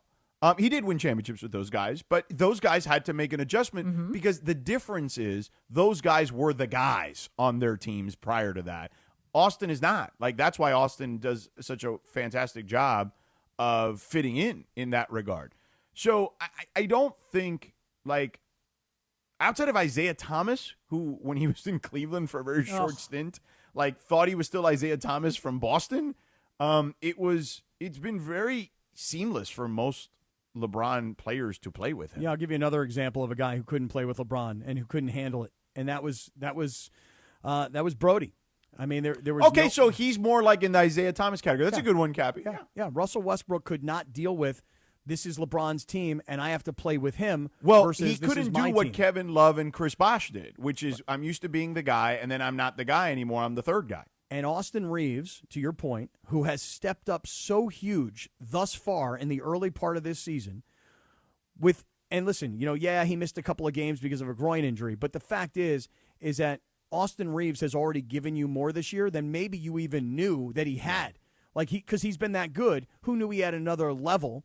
And so now what Austin Reeves is going to have to do is he's going to have to, it's not pull back, it's not consciously pull back, he's just going to have to accept the fact that instead of scoring 24 points, he might only score 12 points because LeBron is scoring 30 points. Right. I'll say this. You want me to get a little nerdy on the numbers with you about the Lakers? Yeah. Wait, I didn't answer yet. I do. That's why I didn't say anything. Yeah. Want us to play like the NBA Insider Outsider, like and get do some numbers? That's fine. Get nerdy? Yeah.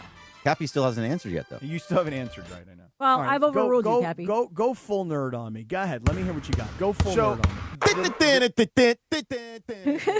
The numbers would say that the Lakers right now, their point differential is only plus 2.2, okay? Which we heard a lot about the point differential last year because of OKC.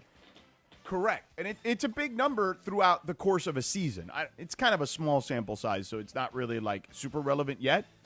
But it is worth keeping an eye on throughout the season is what I would say, okay?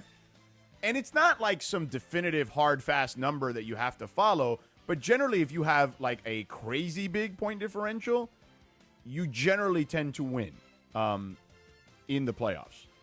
But the Lakers at the moment, plus 2.2, which is only 14th in the NBA.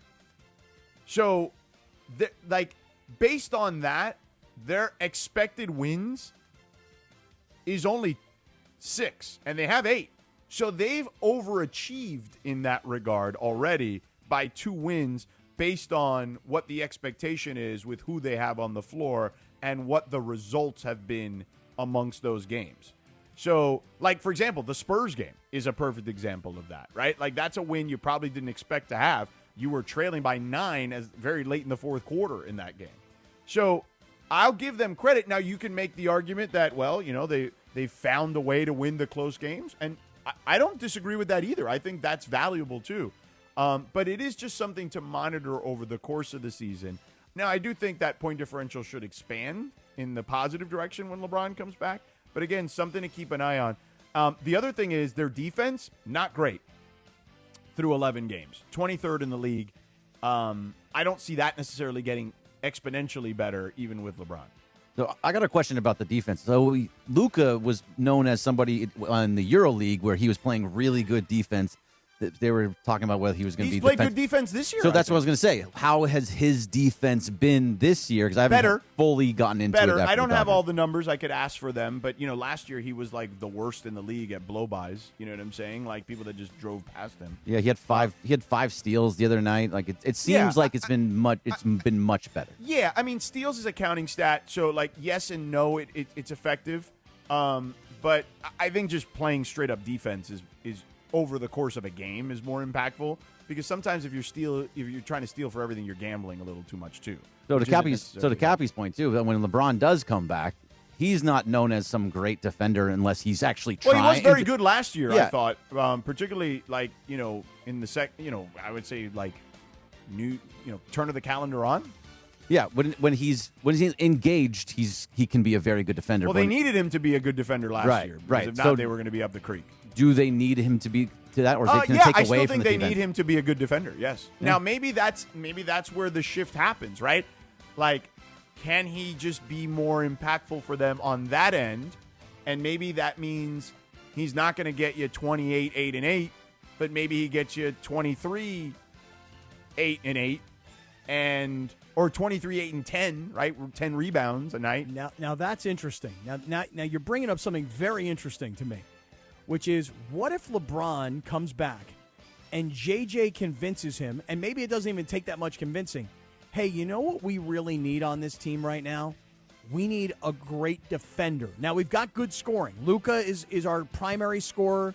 Austin Reeves is a very capable secondary scorer. We're watching the likes of Marcus Smart drop some threes here and there. He's a pretty decent shooter. You know what? Scoring is not our issue. Defense is our issue. LeBron, can you be that defensive stopper because we don't necessarily need all of your scoring? Now, by the way, there are probably going to be nights where LeBron may have to do a lot of scoring, but could he be convinced, and I'm not even sure I'm right necessarily, but if defense was what they needed, could they convince him, we need you to be the best defensive player you can be because we've got scoring? What do you think? Yeah, I think JJ already kind of did that last year in a lot of ways, but they also needed his scoring too last year. Yes, I think that LeBron, they're still going to need his 23 to 25 a night. Like that's going to be something they're going to need. They're going to need his good court vision and passing. Maybe they need him, to your point though, more defensively, yes, than they did previously, to kind of raise their ceiling a little bit.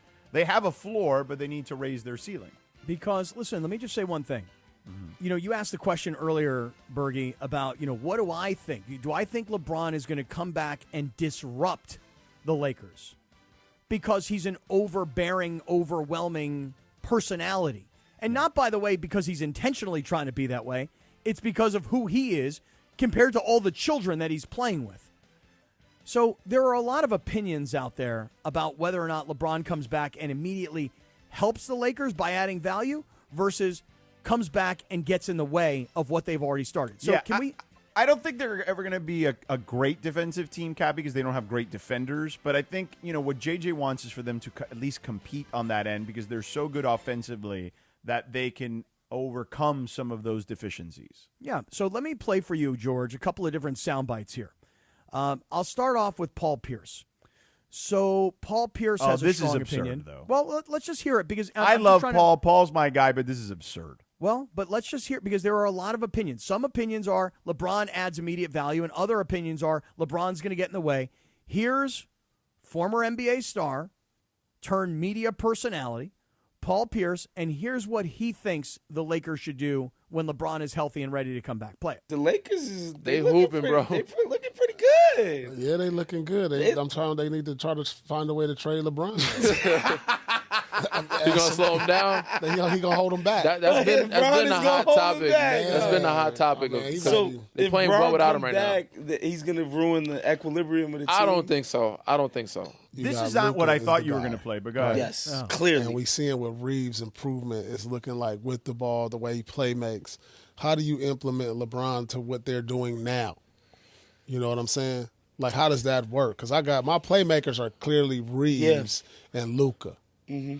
Like, LeBron's not a spot-up shooter. No. He's not a post player. He needs the ball in his hand. So that's Paul Pierce saying that the Lakers should try and trade LeBron because he's going to hold them and then back. he also said a couple days later on KG's podcast that they should bring him off the bench. Both are asinine, is what I would say. So just to be clear, you love Paul Pierce. He's your guy. And I would tell him, Paul, you're out of your bleeping mind. But would you tell him it was asinine? Yes. Okay. Just want to make sure. Because now that's like a big thing around here is that if you're going to say these things, you got to be willing to say these things to people's faces. JJ would say it. I think that's a very asinine way to talk about the NBA. Hear that? Asinine is what it is. Mm-hmm. All right, so there's Paul Pierce. Paul Pierce thinks the Lakers should try and trade LeBron. He's going to hold them back. Here's our boy, Big Perk. What's up, Big Perk? Yeah. Big Perk, though, has the opposite perspective. All He right, thinks, man. What? What's up, Perk? What? What's the problem? Hell no. Hell yeah. Big Perk says that LeBron's going to add instant value. Let's hear what Big Perk has to say. I want to come back, too. After watching the Lakers look like eye candy, yeah, he want to come back. After watching Luka playing the way that he's playing at an MVP level, Austin, Reeves doing his thing, playing at an all-NBA level, when LeBron gets back, it's just going to elevate the Lakers even more. Now, I believe he's going to take a lesser role, right? I believe he's going to become the third option on the team behind the best duo in the league in Austin Reeves and Luka Doncic. Here's why I'm saying this. LeBron James could impact the game in so many areas. Do I think he needs to be the primary ball handler? Absolutely not. But we could see LeBron James at the forward position being a screener, being a roller, right? And being a guy that could play off the ball, a spot-up three-point shooter. His percentages have been up through the roof his last 2 years. So when I say a lesser role, I'm just saying not dominating the ball as we grown accustomed of watching LeBron dominate the ball, because he got two guys that he trusts, Luka and Austin Reeves. What do you think about that one? Yeah, I think it's, I think Perk is more right. He's less wrong. He's more right. No, he's more right. I don't know if it'll play out exactly like that, but I do think LeBron, his time away has allowed him to see what this team looks like and see where he fits into the equation. And I think that they have exceeded expectations, as I mentioned earlier, already by 2 games based on the numbers. And he probably thinks, okay, I think I can make this work, and here's how it works. And it's going to take a minute to figure that out. It's not going to happen in one game. But I think over time, he will do what is needed of him to win basketball games. He's always done that. And this is also now in a space where he's always wanted. He wanted that secondary guy. He wanted Anthony Davis to be the guy that kind of took over. We have to run through Anthony Davis. He wanted us to be the secondary guy later on in his career. Now that Luka is the primary guy, he can be that secondary guy, that he's been craving for the last few years. So this actually fits better into where he wants to be, in my opinion. Well, if he does want to be, you call it secondary, Perk called it third. I know people might use the word tertiary. I never use that word necessarily because I didn't really know that word until George taught it to me. But if you want to use tertiary to be the third, it's kind of like this. Like if you're a star quarterback in the NFL, you got to become a star quarterback by doing what? Throwing touchdown passes, right? Yes. But then you get to a point in your career like a Peyton Manning did, or I'll even go back and use a John Elway, where, you know what? I'm older. I can still play, but I can't carry the team quite the way I used to.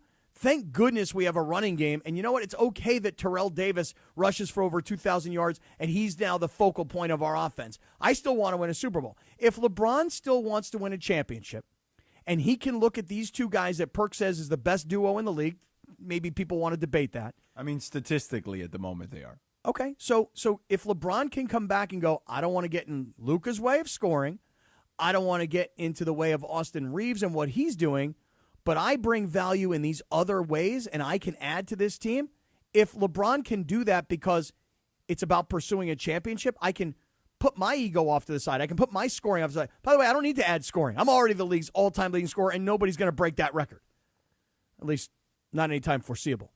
So if LeBron can do those things, then he takes that backseat role because it's in pursuit of a championship, then let's go. But again, everybody's got an opinion about this. Here's our colleague, George, Chris Canty, from Unsportsman. For a championship with LeBron James on the team. I still don't. With as great a start as they've gotten out to, 7-2, when it's being led by Luka Doncic. And you're worried that when LeBron James steps in, whether or not this is going to be his team, whether or not it's going to stunt the growth that we've seen from Austin Reeves, all of the things, not to mention how it affects how you match up defensively with all of the other teams that are juggernauts in the Western Conference. At some point, the math ain't going to be mathing. You got 3 guys that are liabilities when it comes to being able to defend. You hear that, George? Math ain't mathing, and you made a face. I think you've got 2 guys that could be liabilities in the postseason. I don't think LeBron is a liability on defense. I don't think he is either. I don't know where he gets that from. Is that asinine? Borderline. I think that's a very asinine way to talk about the NBA. You need to tell him that. You need to tell Canty. Canty, asinine. You don't even know what you're talking about. Saying? You feel me, dog? You know what I'm saying? You got to school him, bro. I mean, I don't have time to just go. You don't have the everybody, time. You know, I don't got the time. I'm busy. Basketball man. to everybody. I'm busy. I got college football to call. I got NBA games to deal with. I don't have time to. I got an explain to the NFL world. game. Couple Right. NFL games coming up in the next. What games couple you weeks. got? What do you got coming up? Let me hear. I got Jags at Cardinals in less than 2 weeks now, and then Colts and Texans. Okay, I like that after game. Thanksgiving. Yeah, Okay, I like that game a lot. First game, I would say respectfully, ugh. But on the second game, I'm like, ooh, nice game. Yeah, but also easy trip back To home. Phoenix? Is it a Phoenix and game? from Phoenix? Yeah. Okay, got it. Okay, well, that makes things easy for Are sure. you excited to see Jacoby Brissett? I like Jacoby Brissett, but he's a backup quarterback. It is what it is. Well, wait a second. Now he's a starting quarterback. They got to kill all those he's commercials. a starter now. Yeah, they got to kill No, the I commercials. know he's the starter now, but I'm just saying, like, he's a historically backup quarterback. See, the Browns aren't the only ones with a dysfunctional quarterback situation. Oh yeah, I mean, listen, Kyler Murray will probably be a Raider next year. Yeah, hey, you know what? I never thought of that. I was thinking of places where he could end up, and I didn't even think the Raiders. He's got Raiders written all over him. You're right, Oh, he God, does. please no. I don't want if Pete Carroll stays. This is an if. If Pete Carroll says, you know what, I'm seeing this thing through. I don't think he really is going to have a choice, but that's just me. Okay, if Pete Carroll decides I'm seeing this thing through, I'm not leaving, I'm not going anywhere, I'm not running and hiding, I'm not quitting, I'm not sucking he's, Werther's he's originals. like Leonardo DiCaprio in like Wolf of Wall Street. I'm not leaving. Right. If Pete Carroll has that opinion, I'm not leaving. I'm not gonna walk out after 1 year and have everybody tell me that I'm too old and the Raiders can never be fixed. No, I'm Pete Carroll. I believe I can still fix the Raiders. Please, no on Kyler Murray. Sometimes no. it's got to get really hard. Big no on Kyler Murray. Okay. Start over. Rookie quarterback. Draft a quarterback. Start a quarterback so that you get to year 2 and you've got Bo Nix or you've got Drake May or you've got Caleb Williams or you've got one of these guys that's now up and coming. Rookie quarterback. Find your way out of Geno. I like Fernando. I think Fernando's great. I think Fernando Mendoza's great.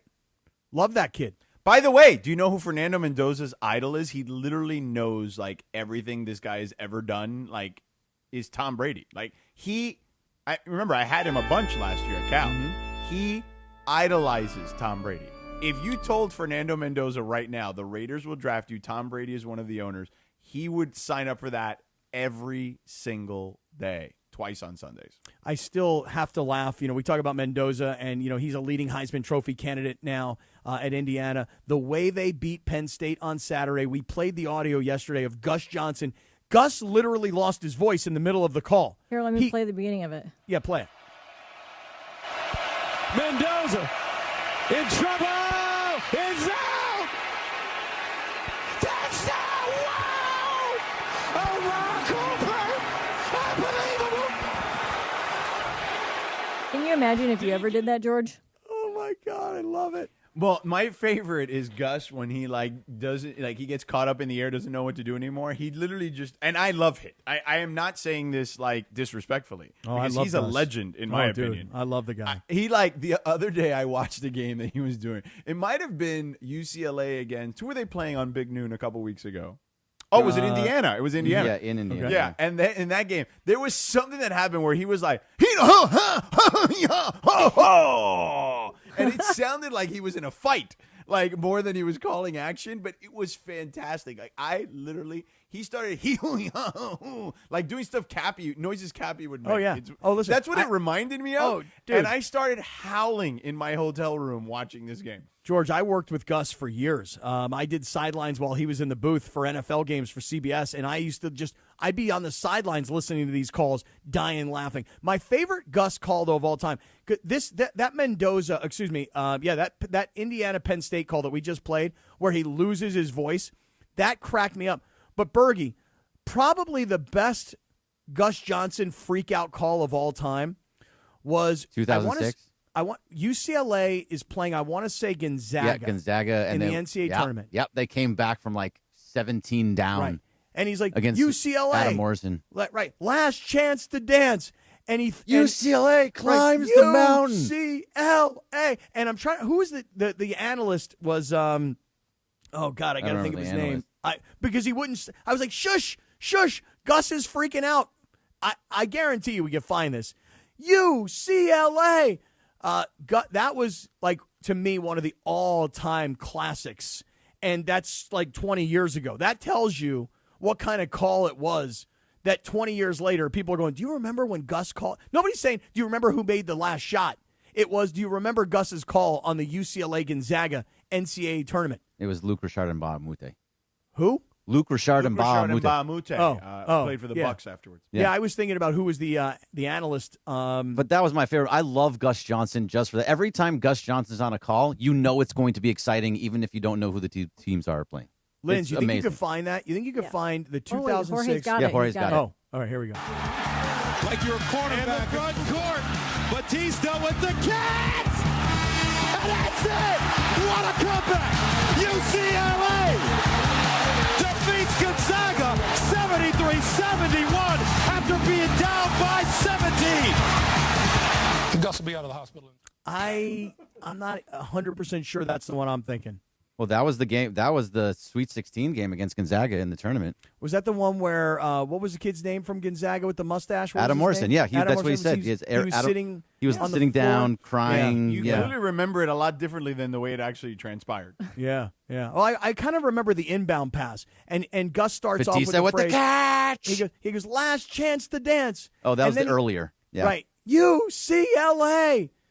Oh, yeah, that was not the one I was thinking of. But he's amazing. It was the call before it was what we were thinking. That was call the final. The dance was before that. Yeah. You know who else makes a lot of weird noises that people talk about when he's calling games? I'm going to take a guess. You ready? Yeah. Tony Romo. That's right. And you know what? Does he? Yeah. Well, and we could talk about a call that he had over the weekend that was very funny. How about Radio Tinder next. Yes, let's pause and do that. Let's take a quick break. 90 seconds, mongrels, and we'll be right back. And it's Veterans Day. Wishing you a happy Veterans Day from all of us here at ESPN LA. This Veterans Day, it's time to honor your service and your future with veteran-founded National University. NU is a nonprofit and one of the nation's top educators of the U.S. military. With flexible online and hybrid programs, monthly class starts, and over 150 degrees, credentials, and certificates. National University helps you keep moving forward. You could even earn credit for your experience. Plus, check out military tuition scholarships for veterans and their families at NU.edu. This Veterans Day, remember what the day is all about. Happy Veterans Day. The Dodgers celebration keeps rolling at Legends Attic in Claremont. Join us this Friday from noon to 3:30 p.m. as we broadcast live with Super Bowl World Series champ Miguel Rojas, Oral Hershiser, and more. Check out Dave Hobrecht's amazing sports art, score prizes, and celebrate back-to-back titles. Don't miss it. Get your tickets now at legendsattic.com. Hey guys, Cappy here. Let's talk about something serious for just a minute. Picture this. You're on your usual drive to work. You're thinking about your day ahead, right?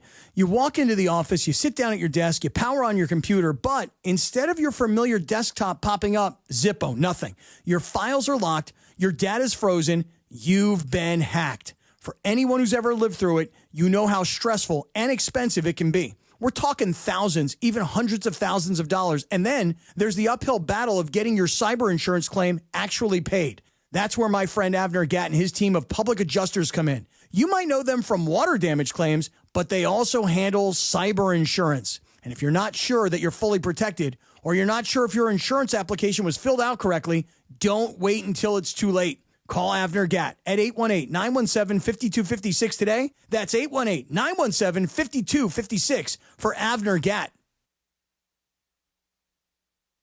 It's Veterans Day, and happy Veterans Day from the Sedano and Kap Morning Show. This Veterans Day, it's time to honor your service and your future with veteran-founded National University. NU is a nonprofit and one of the nation's top educators of the U.S. military. With flexible online and hybrid programs, monthly class starts, and over 150 degrees, credentials, and certificates. National University helps you keep moving forward. You can even earn credit for your experience. Plus, check out military tuition scholarships for veterans and their families at nu.edu. Happy Veterans Day from ESPN LA and the Sedano and Kap Morning Show.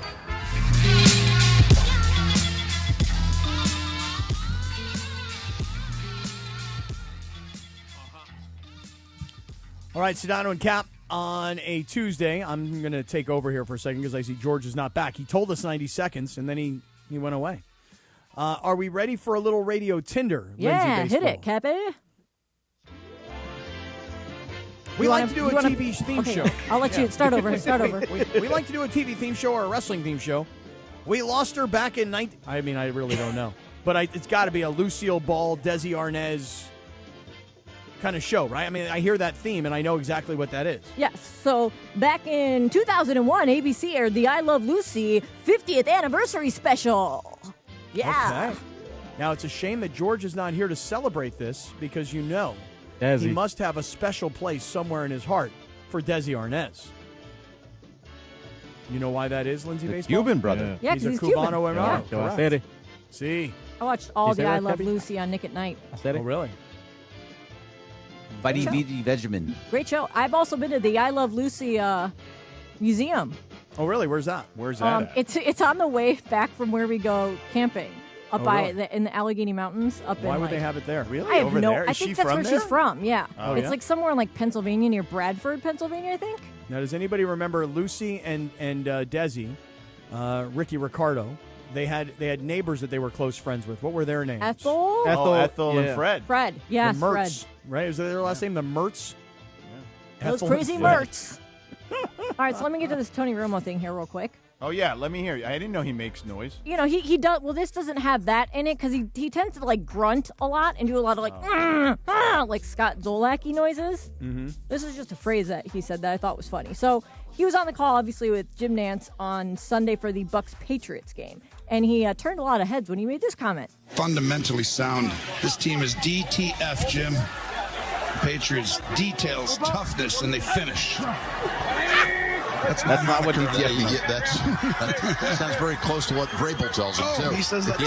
So I think the T might be technique for him, but it's all good. So if you don't know, DTF is a term that was kind of like made popular back in the Jersey Shore days. Yeah. Means down to bleep. You know. Yeah. What does the bleep mean? We're down to what? Stop, Cappy. Stop. I thought it was downtown Fullerton. Down to football? Yeah, it's not downtown Fullerton. Yeah. Down to football. Down to football. Yeah. I'm sure that fornicate. He had no. Yeah, there you go. Down to fornicate. Yeah. In the meantime, I can tell you as a matter of fact, Jim Nantz didn't know what DTF stood for. No, he didn't. Yeah, Down to fornicate. Was there heavy petting?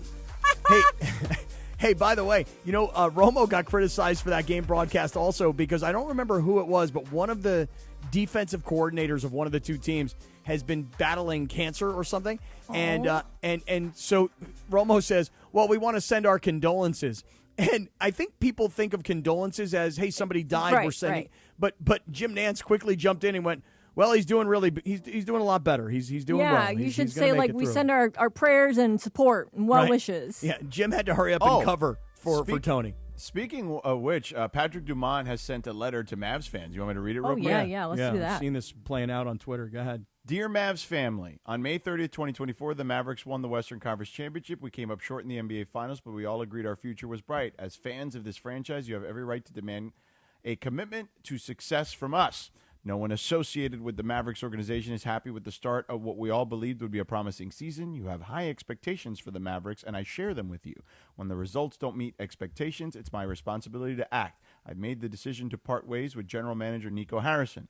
Though the majority of the 25-26 season remains to be played, and I know our players are deeply committed to a winning culture, this decision was critical to moving our franchise forward in a positive direction. I understand the profound impact these difficult last several months have had. Please know that I'm fully committed to the success of the Mavericks. Thank you for your support. Thank you for holding us accountable. And thank you for your passion and your patience. You deserve transparency and a team that reflects your spirit. Our goal is to return winning basketball to Dallas and win championships. Our family is committed to that mission and to continuing to invest in Dallas and the Mavericks' future. Please join me in continuing to cheer on our players and supporting all those who work to make this organization the best it can be. Go Mavs. Thank you, Patrick. Weak. They conned me. Weak. That's lame. It is lame. Hey, let me suck up to you, the fan base, because all you guys do is try and distract our players when they're on the free throw line, down 3 with 3 shots, and you're all screaming, fire Nico, fire Nico. Let me suck up to you guys by doing 2 things. 1, I'm going to fire Nico. You wanted it, you got it. He's gone.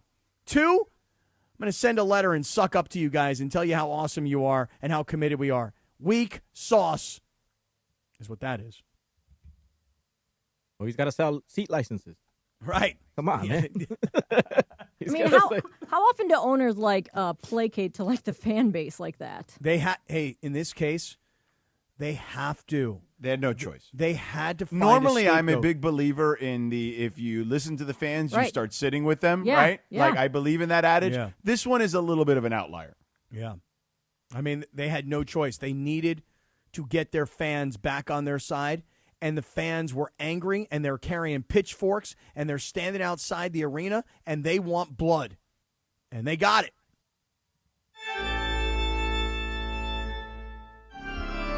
Just thought that kind of works there. They got blood. That's exactly right. Any other radio tenders for us? Yeah, if you want to jump back into, let's set the Yeah, music go ahead. real quick Go ahead. again. All right. I was actually going to ask you guys with the Tony Romo thing. I'm sure, he had no idea what DTF means, even though Greg says it's down to fornicate. We could say it's a nice way. Mm-hmm. Are you guys swiping left or swiping right on Tony Romo's, let's call it quirkiness? I don't care one way or another, to be honest with you. Like, he doesn't annoy me like he annoys some people. I love I him. thought he was cool at the beginning when he was still so connected to the game that he knew what other teams were doing. But now that he's been removed from the game for several years, he no longer can do that very well. And that was kind of like the thing that initially drove people to him. Now he's just, he's just fine, I guess. Like, I don't like, honestly, if you're and people are going to say, oh, you're just saying this is on ESPN. But I said this when he was on Fox. I think Troy Aikman is the best analyst in football right now. That's just me, but I will tell you one thing, just based on all these broadcast conversations. Last night, when the Packers decide they're going to try a 64-yard field goal, so the whistle blows, and you can see the face of Brandon McManus. He's the kicker of the Packers. I have the final call of that from WIP that we never played. Do you want to play it? Yeah, but it's not what I'm talking Oh, about. okay, It's okay. something else. Okay. So I don't know if you guys noticed this or not, but the whistle is blown, and McManus, you could see him say to the holder, snap it so I can get a free kick in. He wanted to have a practice kick to see where he was Could he in all make of it? this. Right, Right. yeah. Now, in the meantime, the producer and director, they're showing you what's going on the sidelines. And I'm going, go back, go back, go back. And Rachel's sitting there on the couch going, what are you talking about? And I'm like, I could see McManus say to the snapper or say to the holder, snap the ball. I want to get a kickoff. So he did. He kicks the ball. Then they wind up leaving the field. None of us got to see this play out. And even the producer and director were like, oh, damn, we screwed up. So they had to hurry up and replay it all for you. Oh, wow. So that you could see what happened because the next play, they actually tried to run a play and get a few more yards, and then they brought McManus back out, and he wound up shanking the field goal anyway. But it was honestly, sometimes not everything's perfect at ESPN. I will just say, from my perspective, I'll hold this one up. Producer-director last night, this was kind of a big screw-up. Live television. Yep, it was It's like live live radio, which is... You think he threw his headphones? We screw up, too. Yeah. We screw up all the time, too. I wonder how many days they've had without a blow-up. Does this one even count, though, because he's not here? No, it doesn't. No. Nope. All right. Oh, it sounds like it's Dealer's time. choice, Cappy. It sounds like it's time for the Go dealer's ahead, because choice. I got to get out of here. I'm going to go get a nice little, hike in, and then I got a masseuse coming over. Get worked on today. Hey, real quick, Okay. what's the name of the massage place you use that with the app? I know there's different ones. Oh, I don't use that anymore, but Oh, I okay. did on the road. Trudell and John use it on the road all the time. It's called the Soothe app. Okay. Oh, all right. It's time for the Dealer's Choice Real Deal. It's brought to you by Seller's Advantage. If you want to sell your house before you call an agent, call Seller's Advantage. They'll buy it with an as-is competitive cash offer. No repairs needed. They make selling easy. Call 888-390-AS-IS for a no-obligation offer or visit sellersadvantage.com. How long do I have here? Do I got a minute, 2 minutes? What do I got? Yeah, about 4 minutes, about Cappy. 4 minutes. You got time, Okay. Cappy. All right. George, listen to me. Yeah. I've made a terrible mistake in my life. Horrible. A horrendous mistake in my life. Okay. You want to know what that is? Yeah. I told my girlfriend that I'm hosting Thanksgiving. Uh-oh. You did this again? So I have not really hosted a big Thanksgiving at my house. Since you but were married. But even still, nothing like what's going to happen here in 2 weeks. I've got all 4 of my kids. Right. I've got my niece and her boyfriend that are coming from Florida. Florida. What about your parents? My parents are not coming out until the holidays, until Christmas.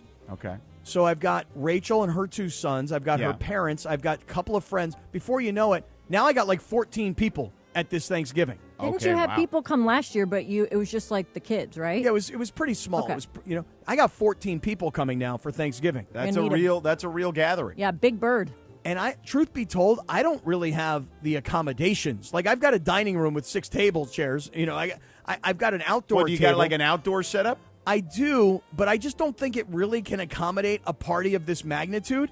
Well, what you do is you set up a table outside for if you have 6 on the inside and you're going to have 14, you set up another 8 outside. You get like one of those foldable tables or whatever and some chairs. You get a cloth. Yeah, and, it's becoming bigger than that now. You should get an Airbnb, Cappy. Well, you know what it's turning into? Here's what it's turning Why don't into. you just hire a chef? Oh, wait, no. Today I have somebody coming over to the house. You ready for this?